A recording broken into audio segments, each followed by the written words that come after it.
What's going on, ladies and gentlemen? Happy Friday, not a Tuesday this time around, and welcome to the Esports Arena Orange County studio. I am your host, Yeso, back here for another week of SeriesE action. Tonight starts off week number 5. We've got open night here, and it's going to be a banger. For those of you who are new, you may be asking yourself, well, what exactly is SeriesE? It's pretty simple, honestly. SeriesE is a professional Apex Legends open circuit that anyone can join, honestly.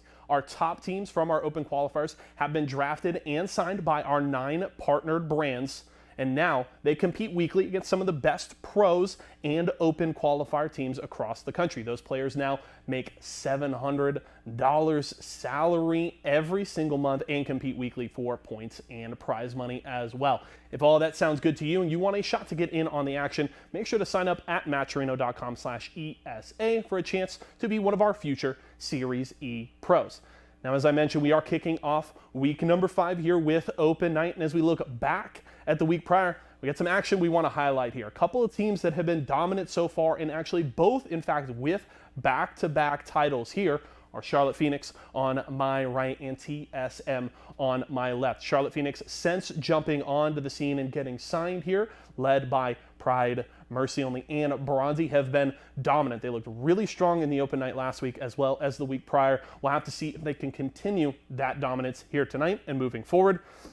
Meanwhile, TSM. These guys are obviously extremely strong, well-known names, Sniped Reps, and Imperial Hal, and even not taking a single game victory last week, dominated, won by a huge point margin. These guys were fragging out like crazy. We'll have to see tomorrow night in our pro night if they can keep that one going. But plenty of action to continue here tonight. But before we get into the fun, I'm going to sit down here with a good friend, Hambino, and play some Deal or Steal. Let's see what's going on. All right, guys, as I mentioned, I got Hambino here, formerly of Team Cheez-Its, now of Team Obey Alliance. Hambino, how are we doing today? Welcome. Yeah, what's up, man? How you doing tonight? I'm doing well. How about yourself? How's everything been going since joining in with Obey Alliance? It's been going pretty great. We just got done the playoffs last week. We got the GLL Masters semis next week, but it's been going well. I'm happy with the progress. All right, well, that's good to hear. Hopefully things will continue trending in the right direction for you. But right now, we've got some fun stuff to do. You're here for a little bit of Deal or Steal. Now, if you've never seen the show before, for the folks at home, here's how it's going to work, okay? I got 20 Apex crates for you. Each one of them has got some sort of prize in it, ranging from a snack pack from one of our partner brands all the way up to an Xbox Series X and everything in between. To start the game, you are going to pick one of those crates to hold on to. We will then start in rounds eliminating the crates left on the board. After each kind of certain amount of crates we eliminate, I'm going to have an offer for you, a deal. You can either take that deal and walk away with that prize, or you can opt to steal, continue eliminating crates. If you go all the way to the end and don't take a single deal, then you will open the crate you've got and get the prize inside. Does that sound pretty good? That sound good to you, Hambino? But yeah, it sounds good. Okay, cool. Hey, if you have any questions as we go, don't worry, feel free to ask. But let's get into the fun. So let's get those 20 on the board. And just to mention for you folks at home, if you want to have a shot to come play Deal or Steal with me, make sure you are subscribing to us here on Twitch and follow us on all of our socials. So 20 crates on the screen, 1 through 20. Hambino, you got to pick one to hold on to here at the start. What is that? What's that lucky number? I'm going to go with 8. Number 8. Okay, Hambino's going to hold on to number 8 to kick things off. You can see our prizes on the right side, as I mentioned. Snack packs from some of our partnered brands. We got some Apex coins up there, Esports Arena swag, some of that Razer stuff at the bottom, and the Xbox Series X. So now, this round, Hambino, we got to eliminate 9 crates. So let's go one by one here. Which ones are we cracking open and knocking off the board? Let's go with 13. Number 13. All right, lucky 13. We can bust that one open, see what we got on the inside. That one's going to be a SeriesE jersey of your choice. Okay. One of the blue tier prizes off the board early. That one hurts, but I think you've already got a Cheez-Its jersey at home, so you're doing okay right now. Yes, sir. Yes, sir, I do. Alrighty. Let's go number 4. Number four. Let's open that one up. See what we've got inside. It is the Esports Arena mystery box. Getting all that Esports Arena merch off the board. Okay, not the greatest of starts, but that's okay. Still some great prizes up there. 4 and 13 off. What do you got next? Let's go with 16. Number 16. Is this going to be a lucky one? Hoping for one of those white tier prizes.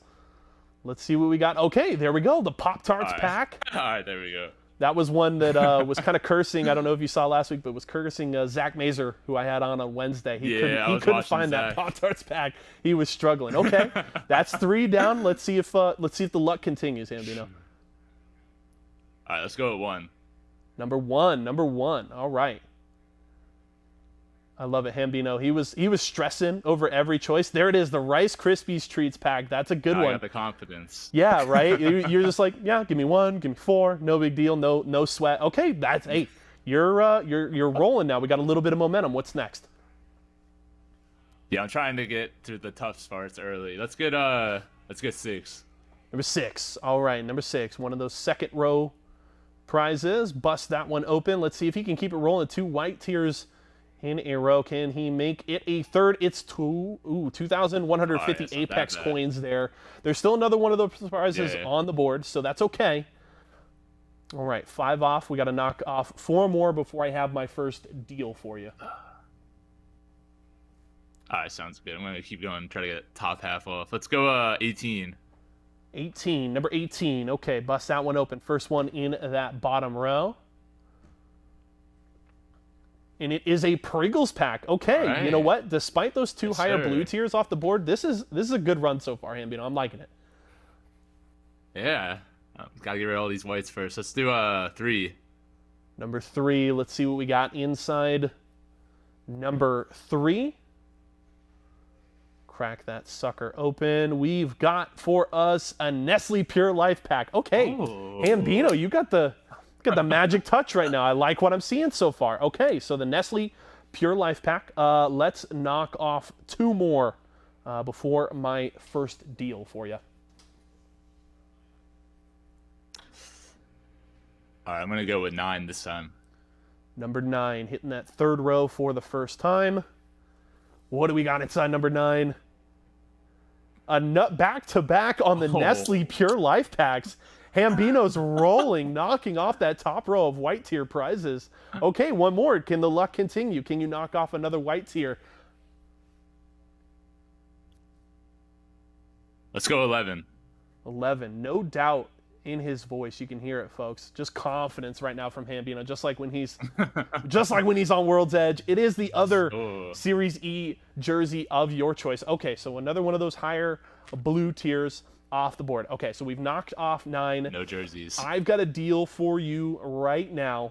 My opening deal, you've knocked off some of those good white tiers, but 3 of those Esports Arena merches off the board. That one's going to sting a little bit, so my first offer for you is going to be the Rockstar pack. So you can either take my deal, take that Rockstar pack home with you and be done for the day, or you can elect to steal, hold on to crate number 8, and we'll keep playing. I'm definitely going to steal.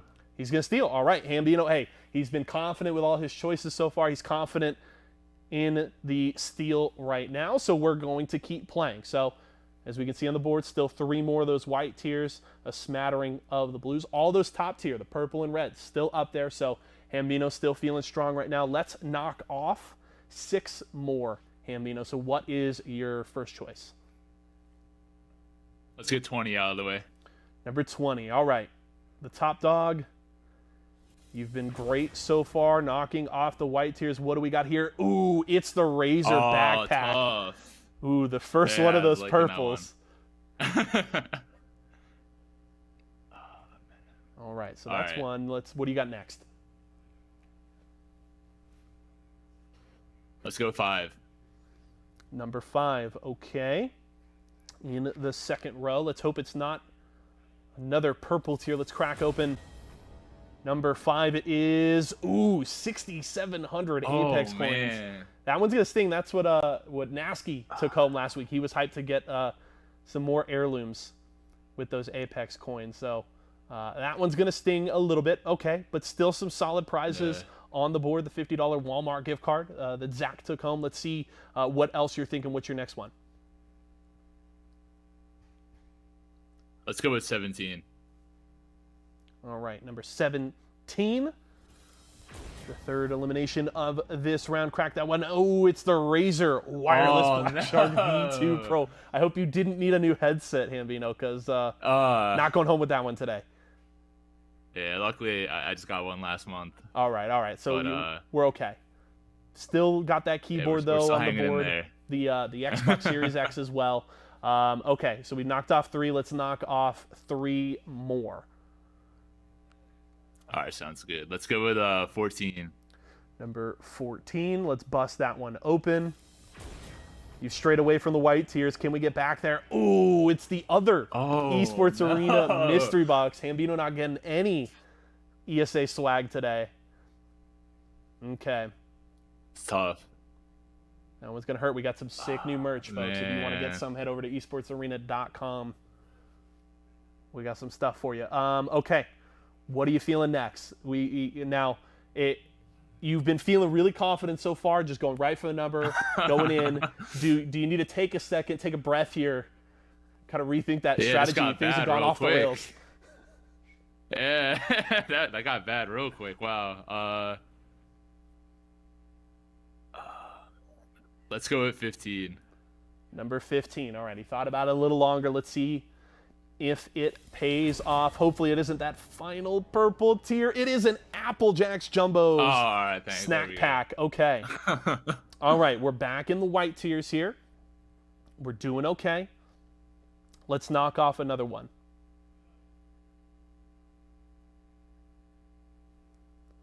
Let's go with 12. Number 12, he says. Let's open that one up. And that is the $50 Walmart gift card. Okay, so that is both of our previously rewarded prizes off of the board. The 6,700 Apex coins, the $50 Walmart gift card that I will say Zach was hyped about. He said he was moving. He was like, I'm going to make good use of that $50. Yeah, I would be too. Yeah. I mean, who can complain about that? Anything you can get with $50, you're feeling pretty good. Okay. I got another deal for you here.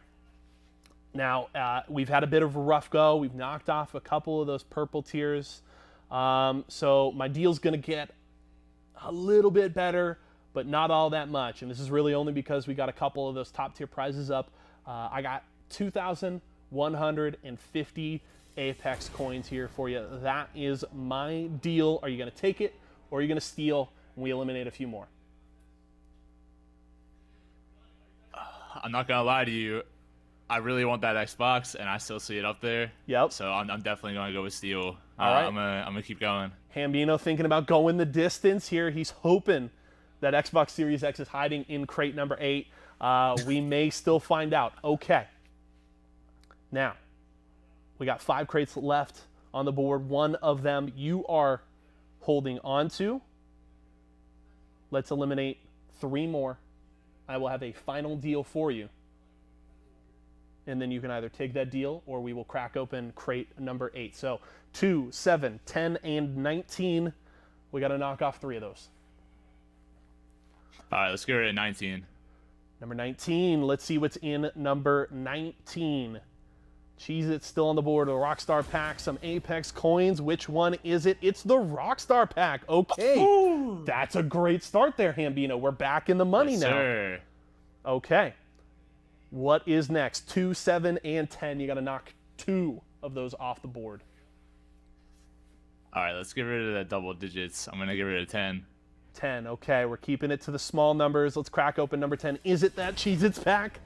Is it the 2150 Apex coins? It is. Okay. Hambino's feeling good right now. That keyboard, that Xbox, still up there. Oh, damn. So, Cheez-Its. One more, right? The keyboard, the Xbox Series X, those are in those final 3 crates. You've got to knock off 1 more. So number 2 or number 7, and then I got a deal for you. All right.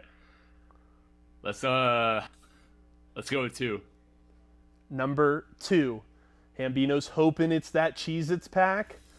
Granted, that there are much worse prizes to get than that. Oh, it's the No. Xbox Series X. He was hoping. Man. Hey, you know what, Ambino? I was rooting for you too, man. I was feeling it. You got. I think that's the latest that we've gotten in the game where the Xbox has still been on the board. So I feel for you, man. Okay, so my final deal for you here. We got Cheez-Its on the board. We got that Razer keyboard up there. My final deal for you. You take this deal, or we crack open crate number 8 and you get what is inside. My final deal is going to be that $50 Walmart gift card. All right? $50 Walmart gift card. You can take that gift card, or you can crack open crate number 8 and see what's inside. Oh, man. I kind of want that keyboard. And it's pretty sweet. I think Got that RGB, that you know, match keyboard. the whole setup. Yeah. I think I'm gonna have to go with my crate. You're gonna go with your crate? Okay. Go number 8. Hambino says, Steele, mine. this is 3 games in a row that our contestants have gone the distance. It has paid off well for our first 2 contestants. Will it pay off for Hambino? Let's crack open crate number 8. What do we got inside, Hambino? What did you win? It is the Razer Black Widow V3 wireless keyboard. Hey, and I got Luke Shimoda Hebrew running into the studio real fast. That beautiful brand spanking new keyboard you were hoping for. You needed that little addition to your setup. So congratulations, Hambino. We are going to be sending this one your way. Thanks for coming on to play with me, man. How we feeling? Oh, dude, I'm feeling great. I've had this same keyboard for like 3 years. I need to upgrade. All right. Well, this one comes Save without upgrade. the Dorito dust and all that stuff, so you don't have to worry. Oh, Nice and pristine and clean. So you're all set, Hambino. Thank you so much for joining me, man. Best of luck to you and all of Obey Alliance as you guys continue competing. And I'll see you around, my man. All right, thank you, man. Appreciate you having me on. All right, well, that closes Deal or Steal for tonight. If you folks, again, want a shot to come and play with me, maybe win one of these Black Widow V3 Pro keyboards, make sure to subscribe to us on Twitch, follow us on all of our socials. But that's going to do it for the pre-show. We're ready to get into the action. Let's kick off Week 5 Open Night right now. SeriesE. SeriesE. SeriesE. Apex Legends. Apex Legends. SeriesE. SeriesE. Apex Legends. SeriesE Apex big Legends dub. starts right now.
right, welcome everybody to Series E. We did have to push back this week's games to account for other tournaments. I'm Jamerson, and this week we have a special guest with me.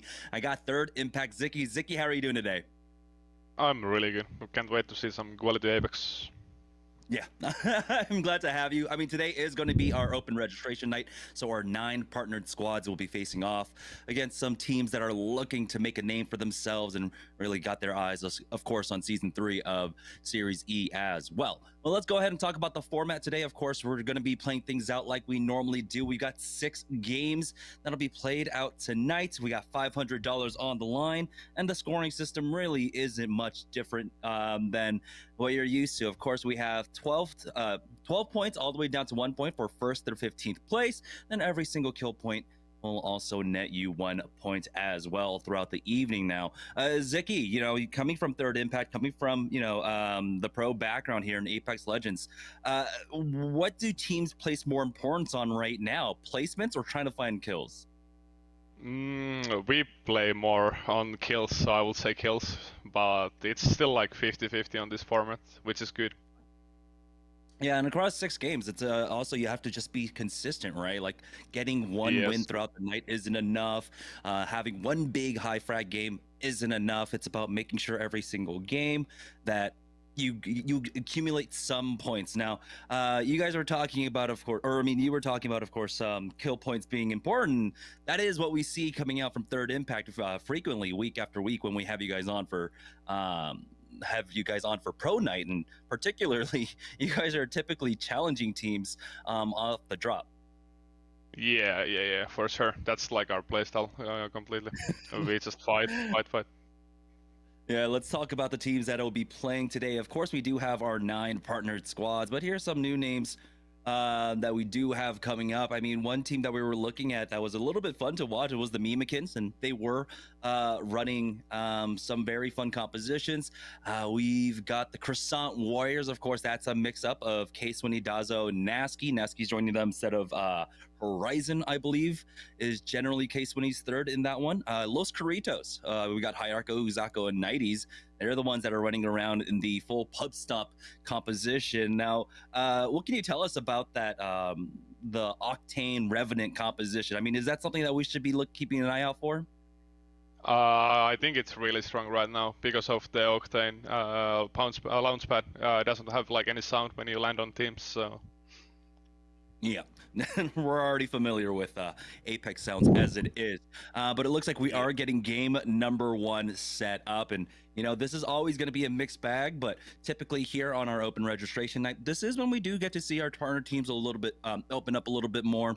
They're typically not as challenged off the drops, the 50-50s. We don't see as many of them, just because I think, you know, there's a lot of ego that comes down to the pro night, where typically when we lead up to the playoffs and stuff like that, teams need to start establishing what their drop spots are here.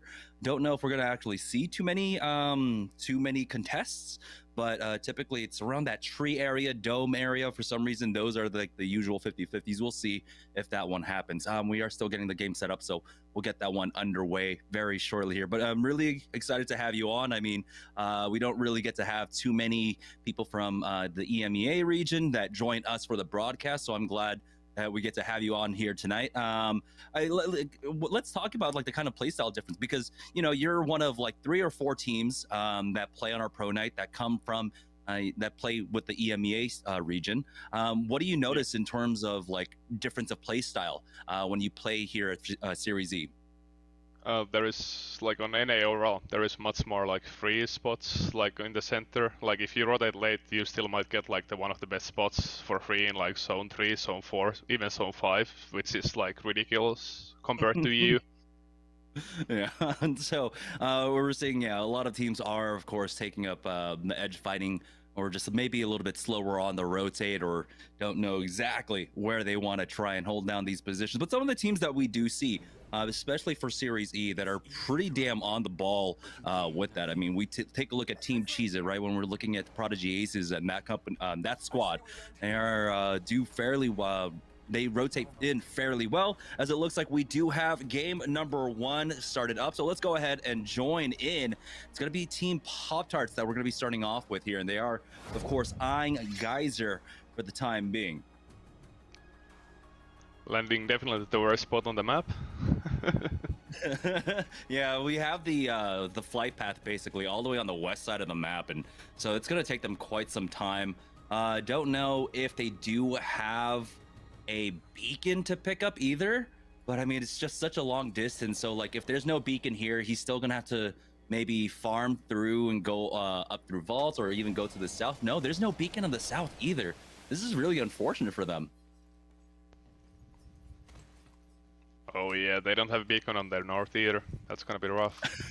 That actually feels bad. You have 4 spawns in the area that you can pick up, but it looks like MPL are going to be starting off a drop, and they're actually contesting over here by Sorting Factory on the north side, and they pick up 1 throughout all of that.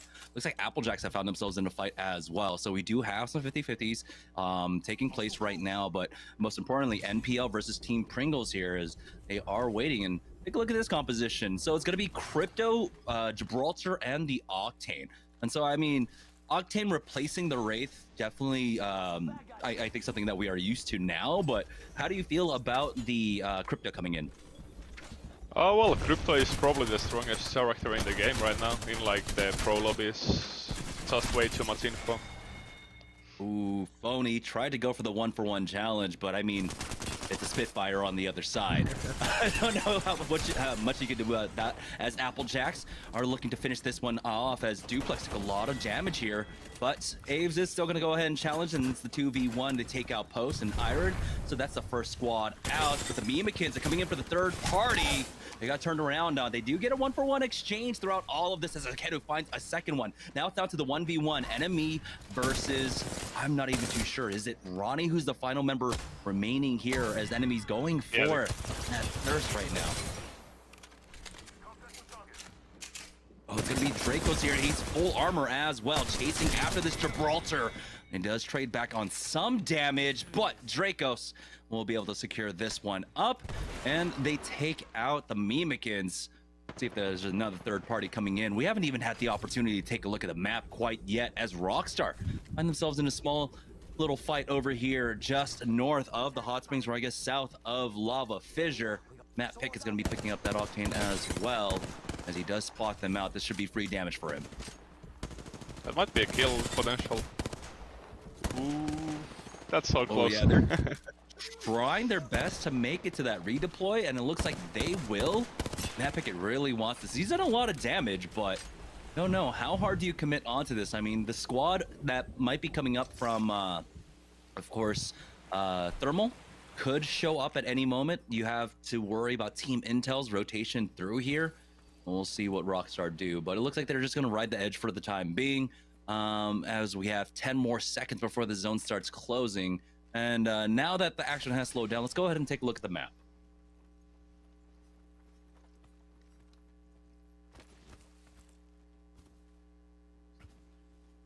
Oh, all right. So this is going to be an epicenter ending. When you see this ring, where do you think this one particularly ends? I would say it's like on the hill between like SeriesE and Refinery, super close to it. A bit south maybe. South of that hill. Yeah, so the high ground positions are super important over there. You can see a lot of teams actually starting to gather around Survey. We've got 3 teams right now. One team, GAN, moving through the tunnel right now. Team Lonely Fans are inside Survey proper, with another team to their east as well. I believe we've got Los Corritos creeping up through Epicenter right now. And I mean, this is what you were talking about. We saw there on the map. Zone 3, Zone 4, you could still late rotate in for basically the god spot here. We hardly saw any teams having positioning over Epicenter. Yeah, exactly. Like the whole hill, like south of Refinery, there was nobody, and nobody even Refinery, which is like kind of weird. Yeah, it's Team Pop-Tarts though. They haven't moved too far off.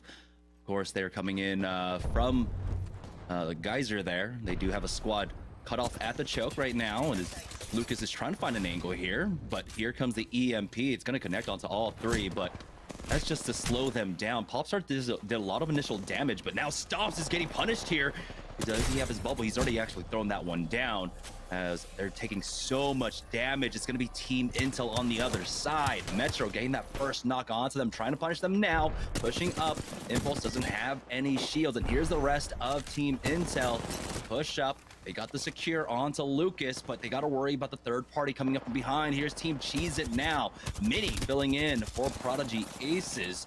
As it looks like today, Joey Blackout not able to connect with those shots. He does have that Volt and that purple mag on it, but they get the knock onto Stomps with the help of Team Intel, and there we go. Mini will finally get a knock onto Intel, and this might be the opportunity for Cheez-It to clean up a lot of kills. Yeah, no, definitely. A really strange fight on the choke. Mid rotates. Not really fan. Yeah, and the timing is so weird. I mean, we already know that Team Intel is already coming in from the southwest side, so them making it there at that time, it's, I think, to be expected. I think Cheez-It coming from Lava City, it's a little bit slower there as the zone was just closing. SYD currently in a fight. Nasky has taken out 2 throughout all of this, or at least gotten the thirst, excuse me, the very least onto plane right now as Shogun is just caught, and we do have the black hole going down. Zazo will be able to clean up Shogun, and it's all up to Vanek now, I believe, left in a 1v2. And he does go down. So the Croissant Warriors will be able to get Case when he back up into this. And again, it's just fighting on the edge for them right now as Team Applejacks are trying to find more and more over here as well. Yeah, now this might be interesting. Like Nazca's team on the low ground, if they get the high ground Applejacks, they might actually clean up 3 free kills here. Yeah, they already have 2 up on the ultimate high ground here. Aves is basically on the mid ground, but he can catch up whenever, and that Horizon Q is going to help them significantly. You see how that gravity lift gets them out of that trouble, and it's why she is so strong right now. The mobility that she provides every, 25, 30 seconds, you basically have like a Pathfinder zip line ready to go at that point. Applejacks, though, they did lose sight of their targets and unfortunately were not able to take advantage of the fact that they were caught looting here. But as we move into Train Yard, this might be where the next fight takes place. Yeah, this might be interesting. Like gatekeeping on zone 1, I don't know. Doesn't look really good for Nazca and them, but they can heal and just rotate through probably like Train Tunnel or even like Harvested Choke. Yeah, Duplex is the one that's actually getting punished here. So his bubble's already been used, and so they need to buy some time for him at this point. I'm surprised that Rockstar aren't in the area. We've seen Rockstar making the rotation now down to here to catch out teams on the edge and make those fights happen, but maybe they are changing things up just a little bit. We have 16 squads, 45 players remaining, so some squads are still damaged right now. As we have the pull away from Refinery, it is going to go more and more towards Survey Camp there, as you can see, for the 3rd ring right now. Joey Blackout, Team Cheez-It have made their way on up. Taking a look at Team GAN, they did, looks like, I think they balloon rotated out from the Skyhook Tunnel to get over here. And unfortunately for them, the ring will be pulling away, and they're still sitting on white armors throughout all of this.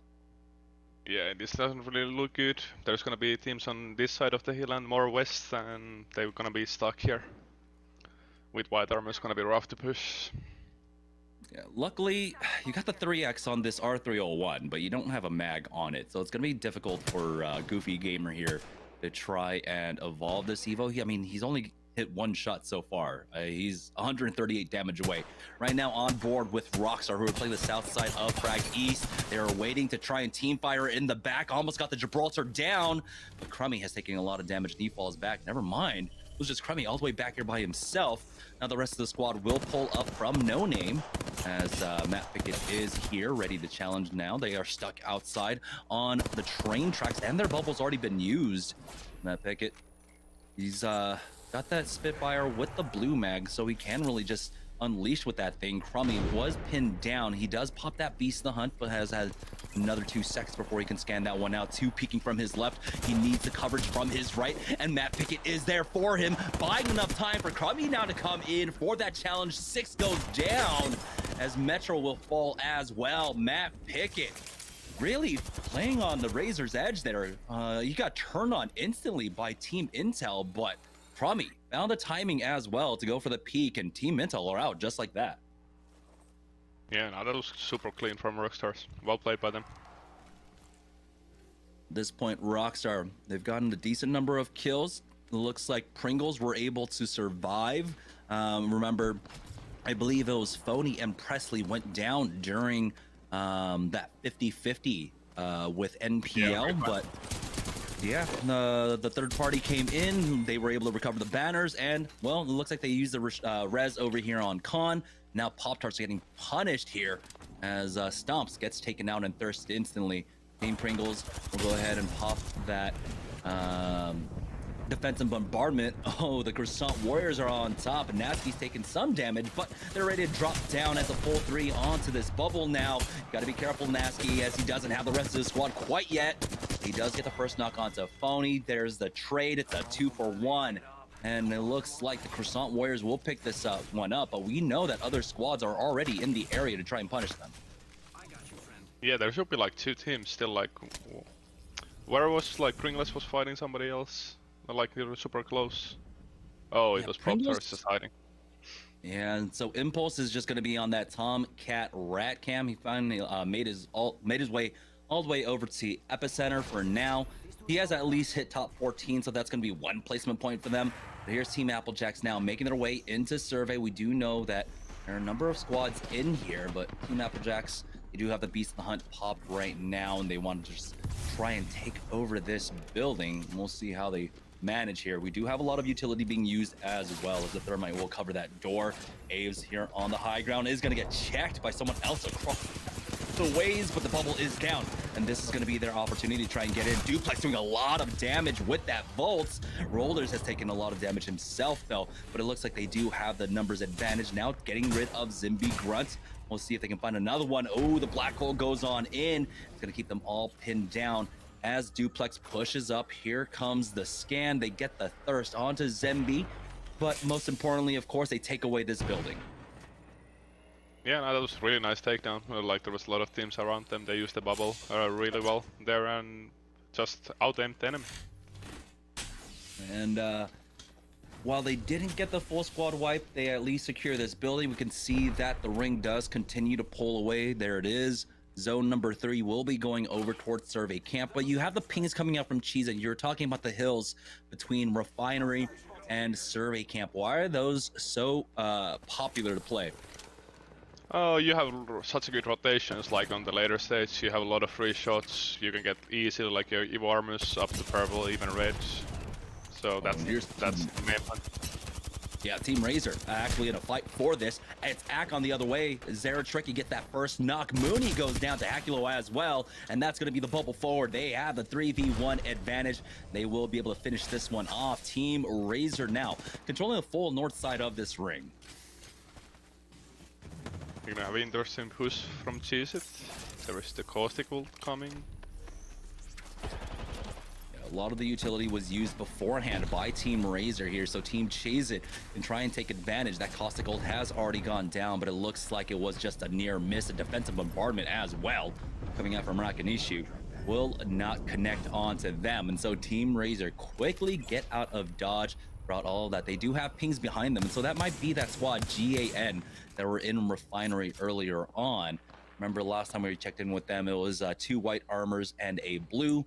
Don't know if they were able to upgrade those. I'd be surprised if they hadn't by this point, but now it's Team Cheez-It who were able to at least, while they didn't take out Team Razor, they secured this spot on the hill. Yeah, which is super important. Gas was about to start moving and they got this spot kind of free. They needed to use a couple ults, but that's pretty good. Yeah, and they just have a team coming up behind them. That's going to be Nacho to go down first. It was just free shots for Mini with that wingman. They're going to go ahead and secure these kills in just a moment. Mini already on the second one as well, so you got to imagine that these guys did not charge up their armors at all if he's able to get these free wingman shots and just easy knocks onto them. Yeah, and I definitely was white armor still. That's going to be for 2 free kill points here coming out from Team Cheez-It. Now we're down to 10 squads remaining. It looks like Crispy Bacon helped them out and got secured that last kill onto them as well. So 10 squads down. It's going to be full squads as well. The ring going to continue to pull away up towards survey camp here. And you can see Team Cheez-It. They still have the high ground. This part of the ring, excuse me, this part of the hill is still in. And we have a team caught out, still stuck on top of the epicenter tower. Yeah, no, I will be surprised if Cheez-It lose this game. They have such a good spot on the end game.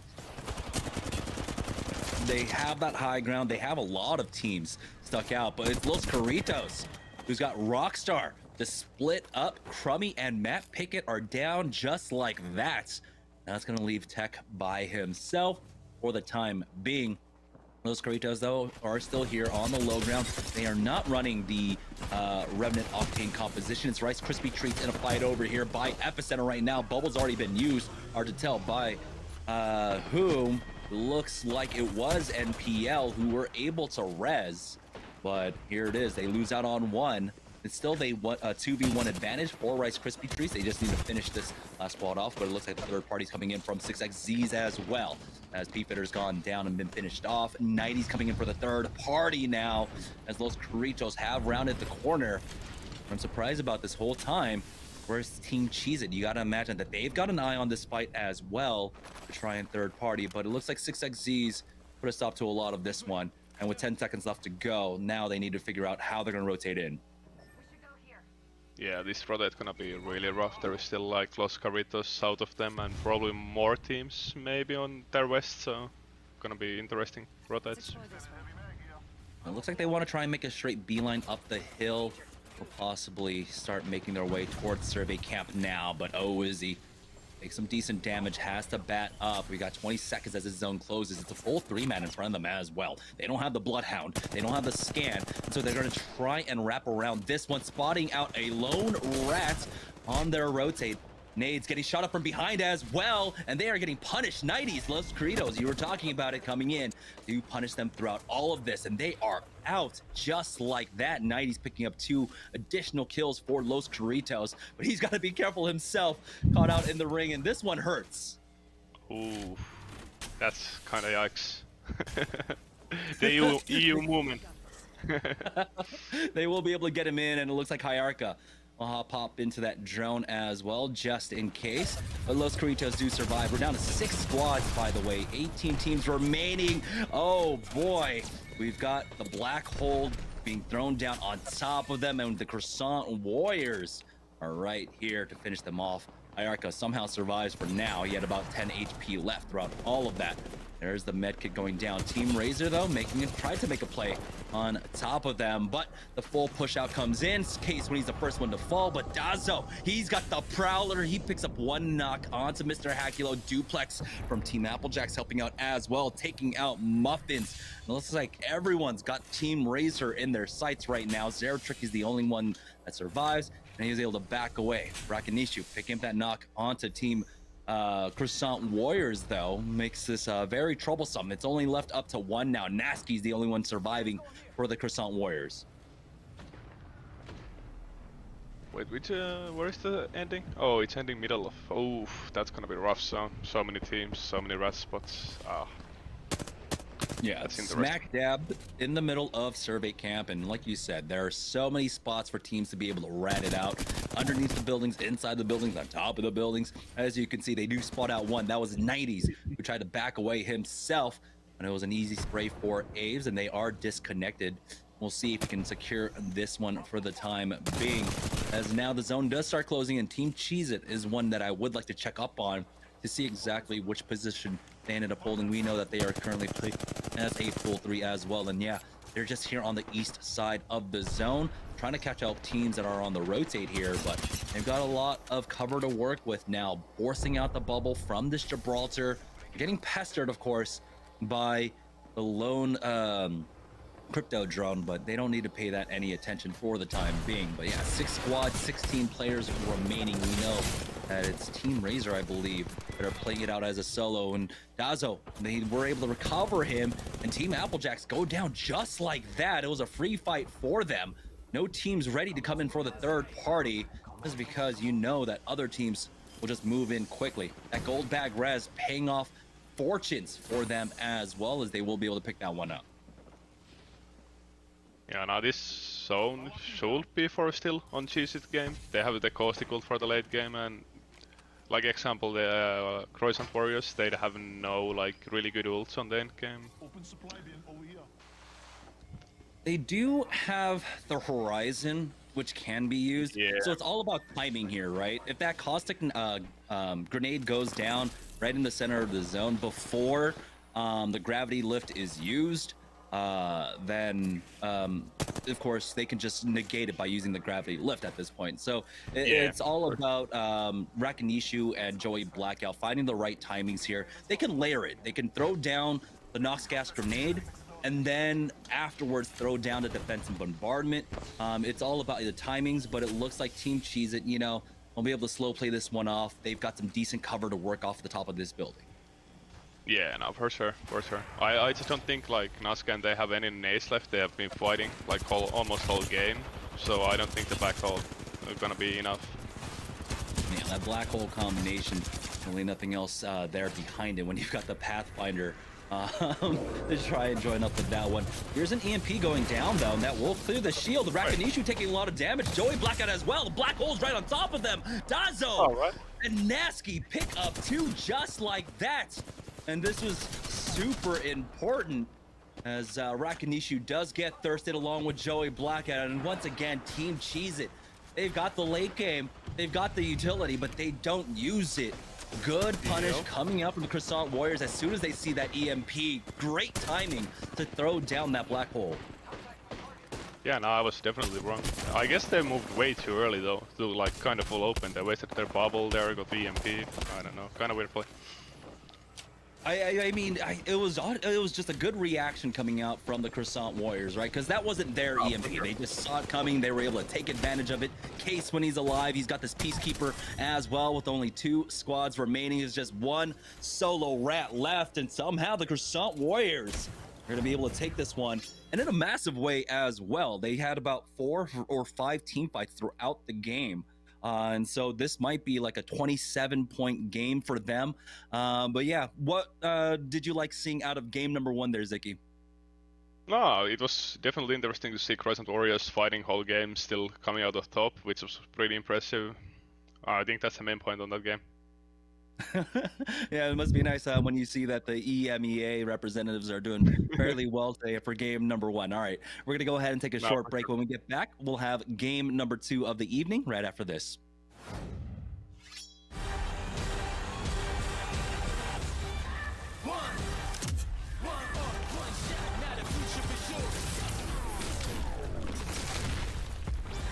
Versus coming daily under pressure. Working on applying the scheme, the true side trademark is at the edge of your dreams and talk. Yeah. One shot, now the future is yours.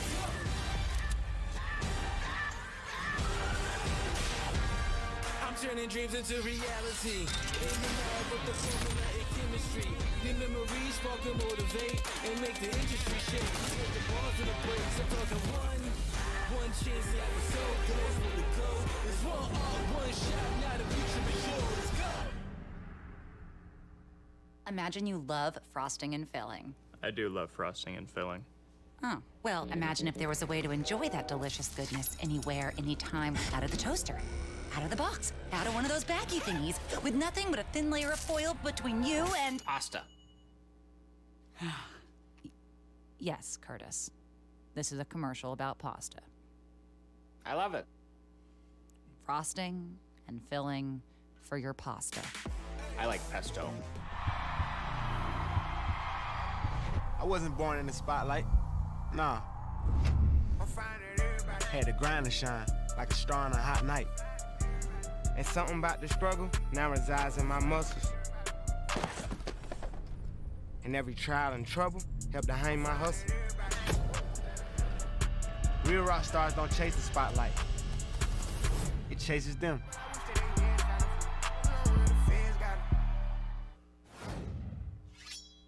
All right, guys, welcome back inside the Esports Arena Orange County studio. Yeso here after one game in, and that was a banger start. Croissant Warriors led by Nasky. They're looking extremely strong to start off the day. Obviously sad to see if you guys missed the news, Cooler Esports ending operations. So Nasky now looking for a new team, but it doesn't seem like it has slowed him down a single step here on World's Edge as he came out and popped off today. Let's check out our post-game stats here for game number 1, and no surprise here, the boys of Croissant Warriors leading the way. Nasky looking really strong. He actually held kill leader at one point, but it ends up being Dazo with 10. I believe, I'm not sure, but I believe that may be the highest single kill game we've had all season. Definitely tops anything we saw last week. We peaked at 7 last week, so Dazo looking really strong. And Rakanishu, now, obviously we saw Team Cheez-Its there looking really strong, getting into that top 5, but absolutely got blown up. The combination of that Crypto Ultimate and a beautifully placed Horizon Ultimate from Croissant Warriors, just ending their first game run. But Rakanisha looking strong, over 2,200 damage for him in game 1. It seems like that switch from Rakanishu back over to the Gibraltar that I talked to him about last Tuesday night is really benefiting Team Cheez-Its. We'll see if they can keep things going, but Croissant Warriors starting off the day really strong. We'll see if they can keep it going when we come back with game 2. Jamerson and Zicky will be back in a few.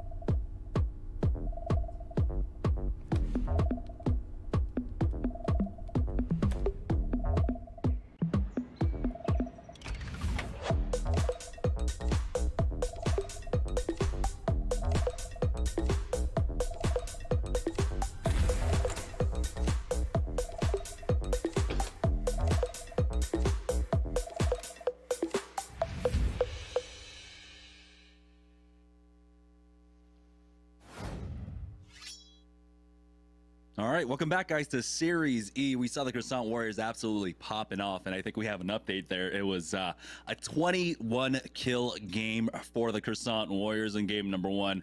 So let's go ahead and take a look, at the Mobile One High Performance leaderboard.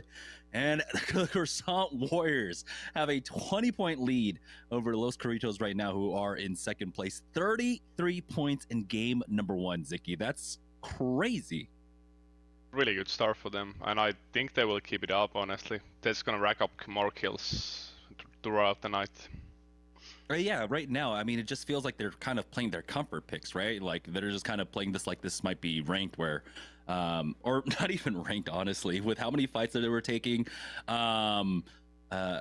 Maybe even just regular pubs at this point. 33 points in one game, and usually, after 6 games, our winners will win out the evening with around 70 to 80 points. So they're almost already halfway there with 5 games left to go. Yeah. No, that's a really good start for them, and like, I'm surprised Los Carritos managed to rat out and they got second, right? Did 13 points, I'm pretty sure. Yeah, I believe they were the ones that ended up getting third-partied by the Croissant Warriors, and somehow they were able to survive and rat. Yeah, exactly. And with all the kills that that they were able to take up, here's the Mobile One High Performance moment. And we were just talking about, of course, like, oh, the late game doesn't look too great for the Croissant Warriors, but errant EMP comes in and just helps them wipe the floor with Team Cheez-It there. Yeah, no, I was happily wrong there. Yeah, the EMP getting rid of that bubble, and you saw the bubble being used a little bit early. You were also saying that maybe Team Cheez-It moved a little bit too early there, and they got punished for it. And Croissant Warriors, they were one of the few completely healthy teams. I think they were the only completely healthy team there. Were able to just pick up almost every last kill, I think, in this circle. Yeah, no, they definitely farmed the whole end game. They probably got the most of the kills. We did see them fighting somewhat in the early game, somewhat in the mid game, but definitely picking up every last kill there in that final circle. That's going to be the Croissant Warriors taking that one off, but starting it off by taking out basically the teams that were basically in position to just win this one outright. And Team Cheez It going down so quickly that that Black Hole really catching them off guard there. Now with a total of 33 points. That's 21 kills that they picked up in game number 1. It's all about who can stop them with 5 games left to go. I mean, does that change like how you might play? Like when you've got 5 games, you've already got 33 points. Do you do anything different here? No, it's mentally just much easier for you to play. You just like basically got the pop-off game right at the start, so you can just chill, relax, and keep playing like how you played, basically. So they'll have plenty of opportunities to do that right now. We are waiting for game number 2 to get set up, and we are joining on board with the Croissant Warriors. They're going to be down here by Thermal Station. So this is where they dropped, I guess, last time around. We had the ring pulling all the way to the northeast, and they were able to just slow rotate in with this one, finding fights on the edges. At one point, I believe they almost got third-partied, but we're able to survive throughout that one. So that's going to be, of course, the Croissant Warriors now. 33 points in the lead by 20 points over Los Corritos, who are currently sitting in second with 13 points. Yeah, no, like they have really. I'm surprised they have the thermal for free. That's probably the biggest like surprise for me, especially because it's one of the best landing spots. Usually, I believe Team Intel drop here, but it looks like Team Intel have decided to loot somewhere else. I'm not entirely too sure where right now. We are over by Harvester as Espresso have a squad in front of them. You can see Lady Death throwing down the nades. Doesn't have any armor for themselves, nor does Cooper in this composition. So this is already a fight that's going to be tough to take. No armors on 2 of your characters, only a white on your Bloodhound as well. They're going to try and back away from this one as I already dislike the loot from Harvester, and Espresso are now 15-50 for this, so this is going to be tough. Yeah, nah, usually never 50-50 Harvester. Like literally rather fight anybody else anywhere. And it looks like Los Corritos were the ones that were there challenging them. They're going to back away off of this one now as they're making their way towards Sorting Factory. And surprisingly enough, I thought we had NPL that when it ended up going Sorting Factory, but instead it's the Mimikins that are there now. Team Pringles are taking Frag East, and they're all the better for it. As you can see, the purple armor, they've got 2 blues, or multiple blues as well.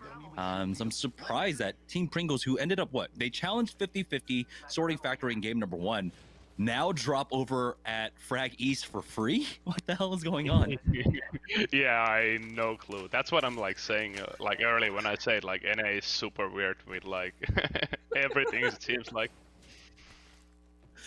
It definitely makes it hard as a caster to be like, yeah, I know what's going on. Yeah. All right. Yeah. But Team Pringles are pretty happy right now. You got the 2 blues. You're picking up some decent backpacks as well.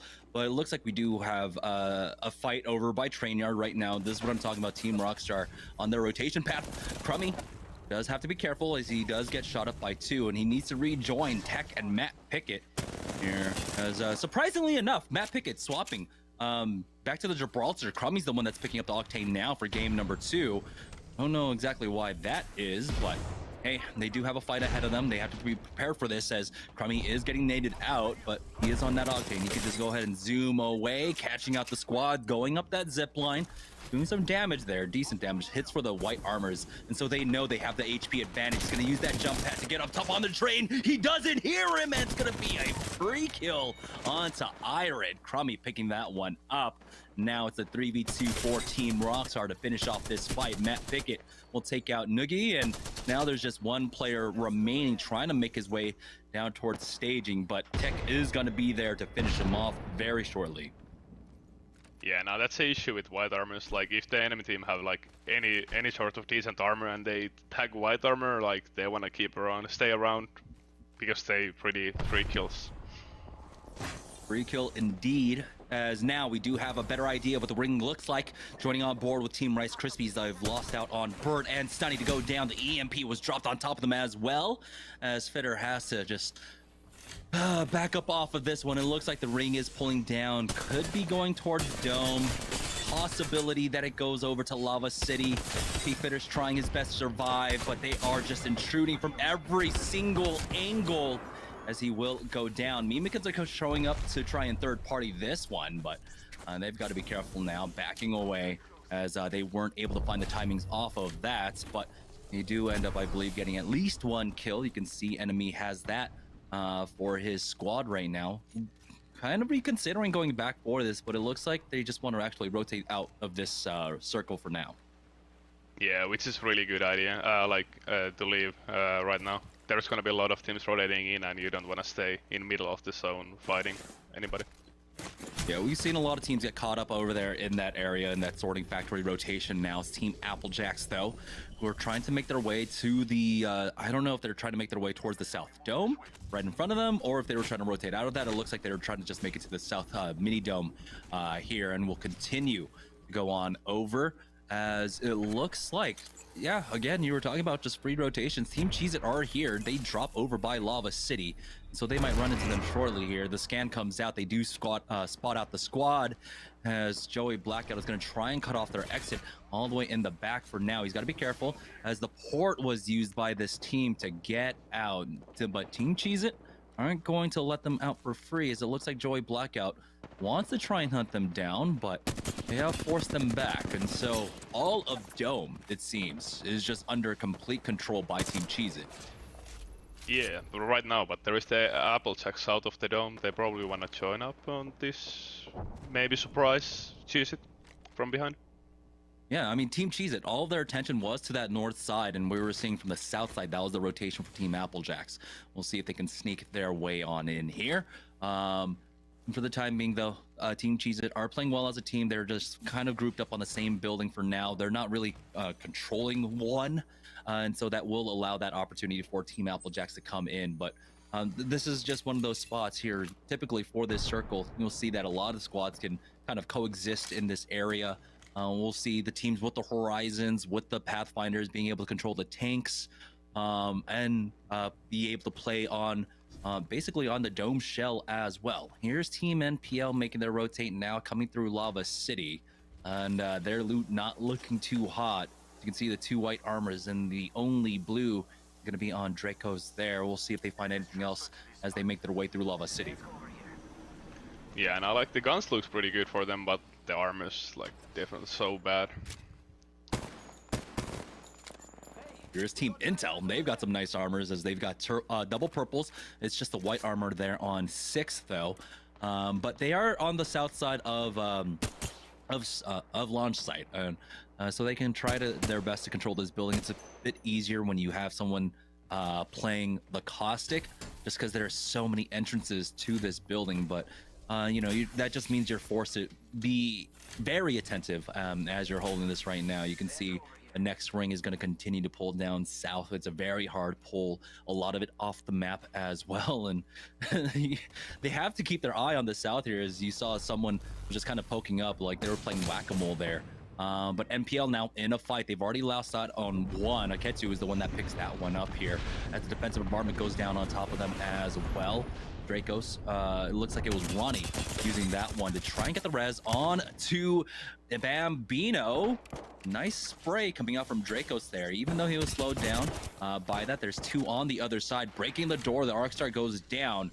They still need to buy time for Bambino to recover, hitting up the bats as well. It's a full peek out from Aketu. He gets the knock onto Ronnie, but Dracos is there from the flank. He's got the bolts out, gets a second, and now Dracos, Bambino in the 2v1 should be able to finish this one off. The Mimikins go down, and NPL will be able to get the res. No, the third party's already here, as the defensive bombardment goes down on top of them as well. But they find the 1v2. Nacho goes down as they go for the peek again. Dracos just holds the line, takes out Goofy Gamer. It's going to come down to a 1v1. Awkward Turtle versus Bambino, but Bambino has called it on this one instead of trying to challenge him. That's super bad. Kratos did amazing job on the first 3v3, like clutching that up, and then the third party getting 2 knocks there, and then Bambino just dips out. That's super good. Yeah, he's like, later, boys. But over here at Sorting Factory, we've got another fight going down. Rockstar versus Team Pringles. It's a trade until Fury picks that one up. But here comes the third party instantly. Fury looks like he put, I don't know. It looked like he hit his like DPI button one too many times there. But AMV comes in and cleans that one up with an easy third party. 14 squads, 40 players remaining. And we still have a minute left before the second ring starts closing. Yeah, now they have time to rotate in, play it slow, maybe get a couple of good fights in even before moving to the zone. Yeah, and plenty of time to pick apart those bodies as well. Ultimate Excel's going down for Mooney. He had just used that Beast of the Hunt for that third party. And like you said, they have plenty of time. There, you can see on their minimap, the south side of Sorting Factory is in. And so they're not really under any pressure. They have whatever rotation they want to pick to try and get in. If they want to try their hand at going all the way towards Lava City to try to get into the ring, they can definitely do that. It's Team Razor, though, who have made their way down here to the launch site. You can see the ring continuing to pull on down. Don't know if they were able to pick up a beacon. They do have the pings on it for now, but Team Intel are there. So Team Intel might have, well, the intel on the ring for us. Yeah, and I think Intel has probably the best spot on the map right now. And that house is pretty easy, I will say, to hold down, because like everywhere you're trying to come, it's like full open field. Yeah. Typically, it's hard to get kills out of there in the early game, but once it comes down to the late game, like you said, a lot of teams typically have to rotate into that direction through a lot of open field. And you'll be able to pick up those late game kill points. We'll see what Team Intel can do out of their Team Razor. They were eyeing that spot, but now it looks like with the time left, they're going to rotate out of this one, which is very unfortunate for them. But it depends on what they saw, right? Did they see that Intel had a Pathfinder, that he would be able to pick up the beacon, and they have held on to that position? It must mean that the ring will continue to pull this way anyhow. So, you know, you use that kind of information to help as well if you can't pick up the beacon yourself. Yeah, no, definitely. Like we've been practicing. Sorry, we've been practicing without Bloodhound now. I'm playing with Horizon Raid and Gibraltar, and like seeing where the teams with beacon characters go. It's like some extra info. This ring does pull away though, actually, and so they might have baited them out on this one. As you can see, it's going over, and well, that's why part of that building is still in for them, as you can see, for Team Intel. So they can slow play this for a while, but I mean, you gotta imagine that what was it, Team Razor are still happy that they made their move and started to make their move over to the west end side. SYD though, as you can see, have kind of taken up that position for the time being, and this is a hard pull to the south side of Dome. We know that Applejacks are there. It looks like 6XZs is there as well, and I haven't seen that hard of a pull to the south side of Dome in quite some time. Team Razor though, they do have a fight taking place on the north side of launch side right now. Muffins has already popped that Beast in the Hunt, has a good thermite down as one lands on his feet as well. Derek Tricky has used his bubble, but they will go ahead and go for the 2v1 peek onto Shogun. Klain comes in, it's a third party as he picks that one up, and just like that, Team Razor go down. No, it's not even a third party. SYD just get this one for free. No one's here to punish them yet either. And it's rare for me to see Team Razor lose a fight that quickly. Yeah, no, that looked like Razor's fight, especially when SYD's was it Klain was flanking and like died like really early on that fight. It was like 2v3 still, and they lost that fight. Kind of surprising. Yeah, SYD end up basically upgrading their armors here. I believe they were sitting on some blues throughout all of this. One thing that does allow is, as you can see through the X-ray there, one team was able to just rotate past this position instead of taking the fight now. And so while SYD were able to pick up these kills, they have a team that's in front of them already rotating up. We'll see if that team keeps an eye on their back. As you can see, They're on the other side of this rock. He does spot him out, and it doesn't look like they see Klein either. Klein gets some free shots onto the gold armor. Cracks, almost gets the knock himself, but he doesn't have the rest of his team here. The bubble's getting used as well, so they might be getting pushed right now, and there it is, another push coming up behind them as the zone's closing as well. You can see SYD now. They're deciding to try and back up off this one. It's not optimal timing, but they're free rotating into Team Intel, and Team Intel, we'll see if they keep an eye on them, but somehow Klein just sneaks on in with that zip. Yeah, now this spot where SYD is right now is really bad. There is not that much cover when the zone closes in, and there's a lot of teams coming from north who has free shots to this position. Team Intel are getting the free shots off right now. Full squad wipe onto the team. I have to imagine was the team that was pressuring SYD, and somehow SYD are able to get into the mini dome for free. We know the ring is going to continue to pull down here as well. And this is what I was talking about. If you've got the Horizon, if you've got the Pathfinders, you can play on top of these shells. And he did it just in time. The rotates coming up from this squad. They got spotted out. And what the hell is going on over there? Yeah, there is a lot of teams around. Staying on top of this mini dome right now is really not a good idea. Yeah, they're gonna have to drop down soon, but that's where they committed their bubble for the time being. Los Carritos, though, playing on the northwest side of the zone, catching out a team on the rotate. Got the knock on to Lady Death as Nighty is playing around with that arm shield for now. Is gonna be forced to back up. Another team coming in up from behind as well. Intel pick that one up. Chumongo and Cooper going down. Now Intel here, they were finally able to utilize this position, get the kill points that this position will typically get you, but now they are the ones that are going to be forced to move this zone, pulling away from them, going to the south side of the dome. There's a lot of teams in their way. You know that Los Carritos are there. Panders backs away with that pad just in time.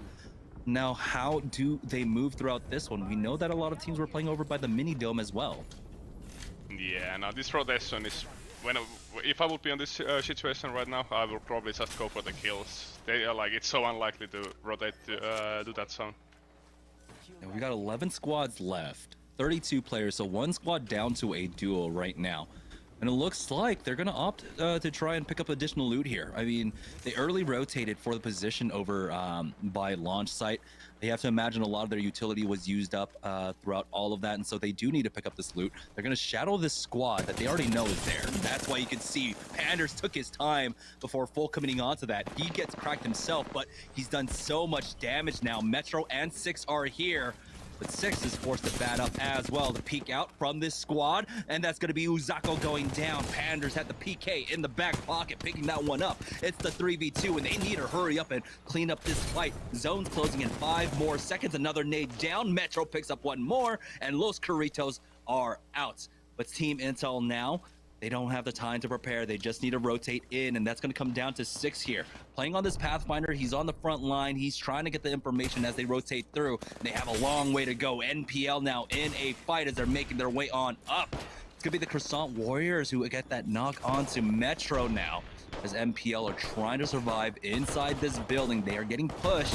It looks like might be, it is going to be Shogun and them pushing up now, as they get 2 kills there. Pop-Tart's getting involved in this fight as well, so the third party attempt came out, and it's NPL that are coming out on top. Yeah, they're racking up a lot of kills here. This should be a free wipe, yeah. I wonder where Croissant Warriors are playing. They've been like still up, and I haven't seen them kill feed at all. Like, Swinny just got the one. That was just the 1 kill 4K Swinny throughout all of this, but I mean, you said, right? You get that one big pop-off game, you can just chill for the rest of the tournament. They've already secured about 3-4 points from placement and that 1 kill that they were able to pick up throughout all of this. And so at this point, they were just playing position. Here is Team Cheez-It, though, as the ring continues to pull away to the south. They had a team caught out on the other side as K-Swinny picking up another kill. Nasky picks up one as well onto 6XZs. And so they bide their time, and they activate themselves a little bit later on in the game. Here's the Croissant Warriors. The gravity lift down with the black hole and the nade spam going down on top of them. It's a big connect as Nasky, he's basically just a floating turret there as that Horizon will be able to finish off the 6XZs. And now they have secured themselves top 5. So that's going to be 4 points from placements alone, along with the kill points they've already gotten. They already have 33 points heading into game number 2, and they've already secured another like 7 or 8. I think they have already like 10 kills. I mean, not 10 kills, 10 points at least right now, currently, and they have really good spot on the zone, so doesn't look really good for a lot of all the teams are just fighting here as well. You can see the jump pad inside can be a little bit difficult to navigate here, but Bambino goes down. That's going to be Rakanishu with that PK, going for the full team wipe. Mini still needs to get rest throughout all of this, and the zone is closing up. He's got that fast res with the bubble, but he's got to be careful. He's got no HP. The zone's closing up behind him. Luckily for him, he does have that shield to throw down. And it looks like Joey Blackout getting one more knock as well will buy them the time. It's going to come down to a full 3v3. Here come the Croissant Warriors. Dazo gets the knock onto Joey Blackout. Barring a miracle, they're about to do this 2 times in a row. Rakanishu down to a 1v3. He's going to get finished off by the environment. Oh boy, the Croissant Warriors really memeing up game number 2, but it's still a back-to-back victory for the Croissant Warriors.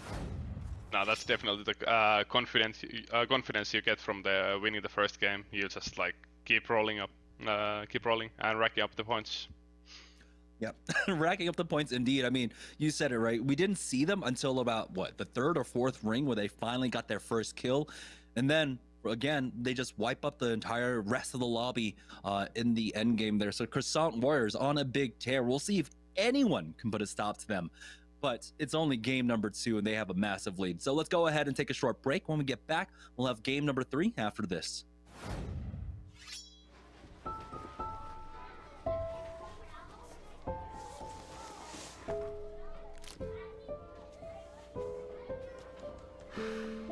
Hey, shake it, kiddo.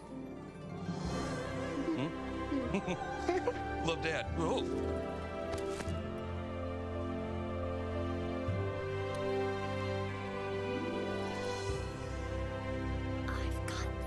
Kellogg's Rice Krispies Treats. A little love when it's needed. It's fruit freshing, refreshingly sweet, but without sugar, 0 calorie treat. Now all our top fresh flavored splash.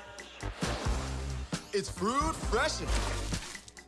Cheez-It snapped. How's it taste? It's so thin, crispy, and cheesy. And I just want to keep eating it. And eating it.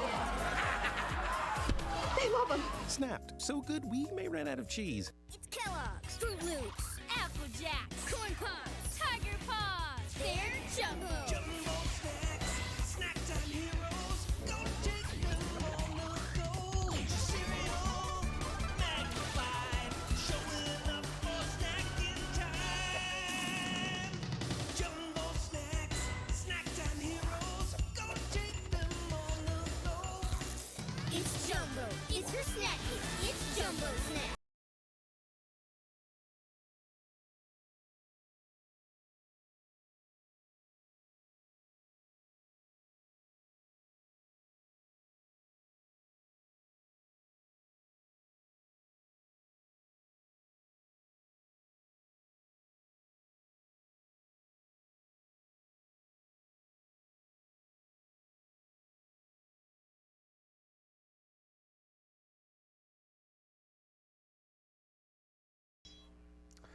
What's up, guys? Jason here, back in the Esports Arena Orange County studio. 2 games in the books, and it's been Croissant Warriors back to back. We were wondering if they could run it back, and they certainly did, looking extremely strong in those late circles. Nasky popping off as well as the rest of the squad. Also, Team Cheez-It's looking really consistent to start things off. Obviously, we saw Rakanishu in that 1v3 there. With the PK at the end, wasn't enough to get him the dub, but still they're going to love grabbing those points as they look to chase down Team Pop-Tarts at the top of the standings of our partnered squads. Also love to see Rakanishu and Nasky with a little bit of banter in Twitch chat. We love to see it and hope that continues. We'll see if maybe Cheez-Its can top Croissant Warriors as the night continues. But let's check out our post-game stats here after 2 games. No surprise here, obviously, Croissant Warriors taking the win in Nasky, as the IGL for that squad looking really strong. And now it was K Sweeney's turn to show up on the stats page. 6 kills for him, as well as 1,900 damage. As we heard from Jamerson after game 1, 21 kills for the squad to start the day. Another 6 here from K Sweeney. So they are looking really good. We'll have to see if anybody can really stop them. Also do want to do a little shout out to Team NPL. It's been kind of a rough first 4 weeks for those guys, but they have looked solid through 2 games today. We'll see if they can put it together, maybe grab a victory and show up on these post-game stats themselves. That's it for me right now. We're going to head to a quick break, but when we return, Jamerson and Ziki bring us game 3.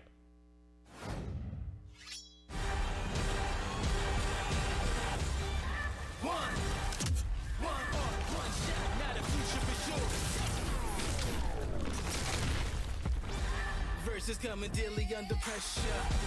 Working on the plot and the scheme. The true side trademark is at the edge of your dreams. Yeah. One shot, now the future is yours.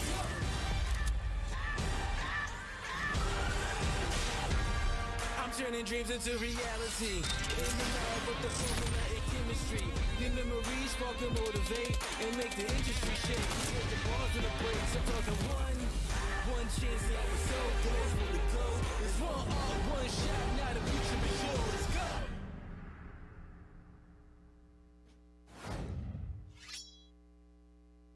All right, welcome back, guys, to Series E, where we've had Cooler take back-to-back games so far.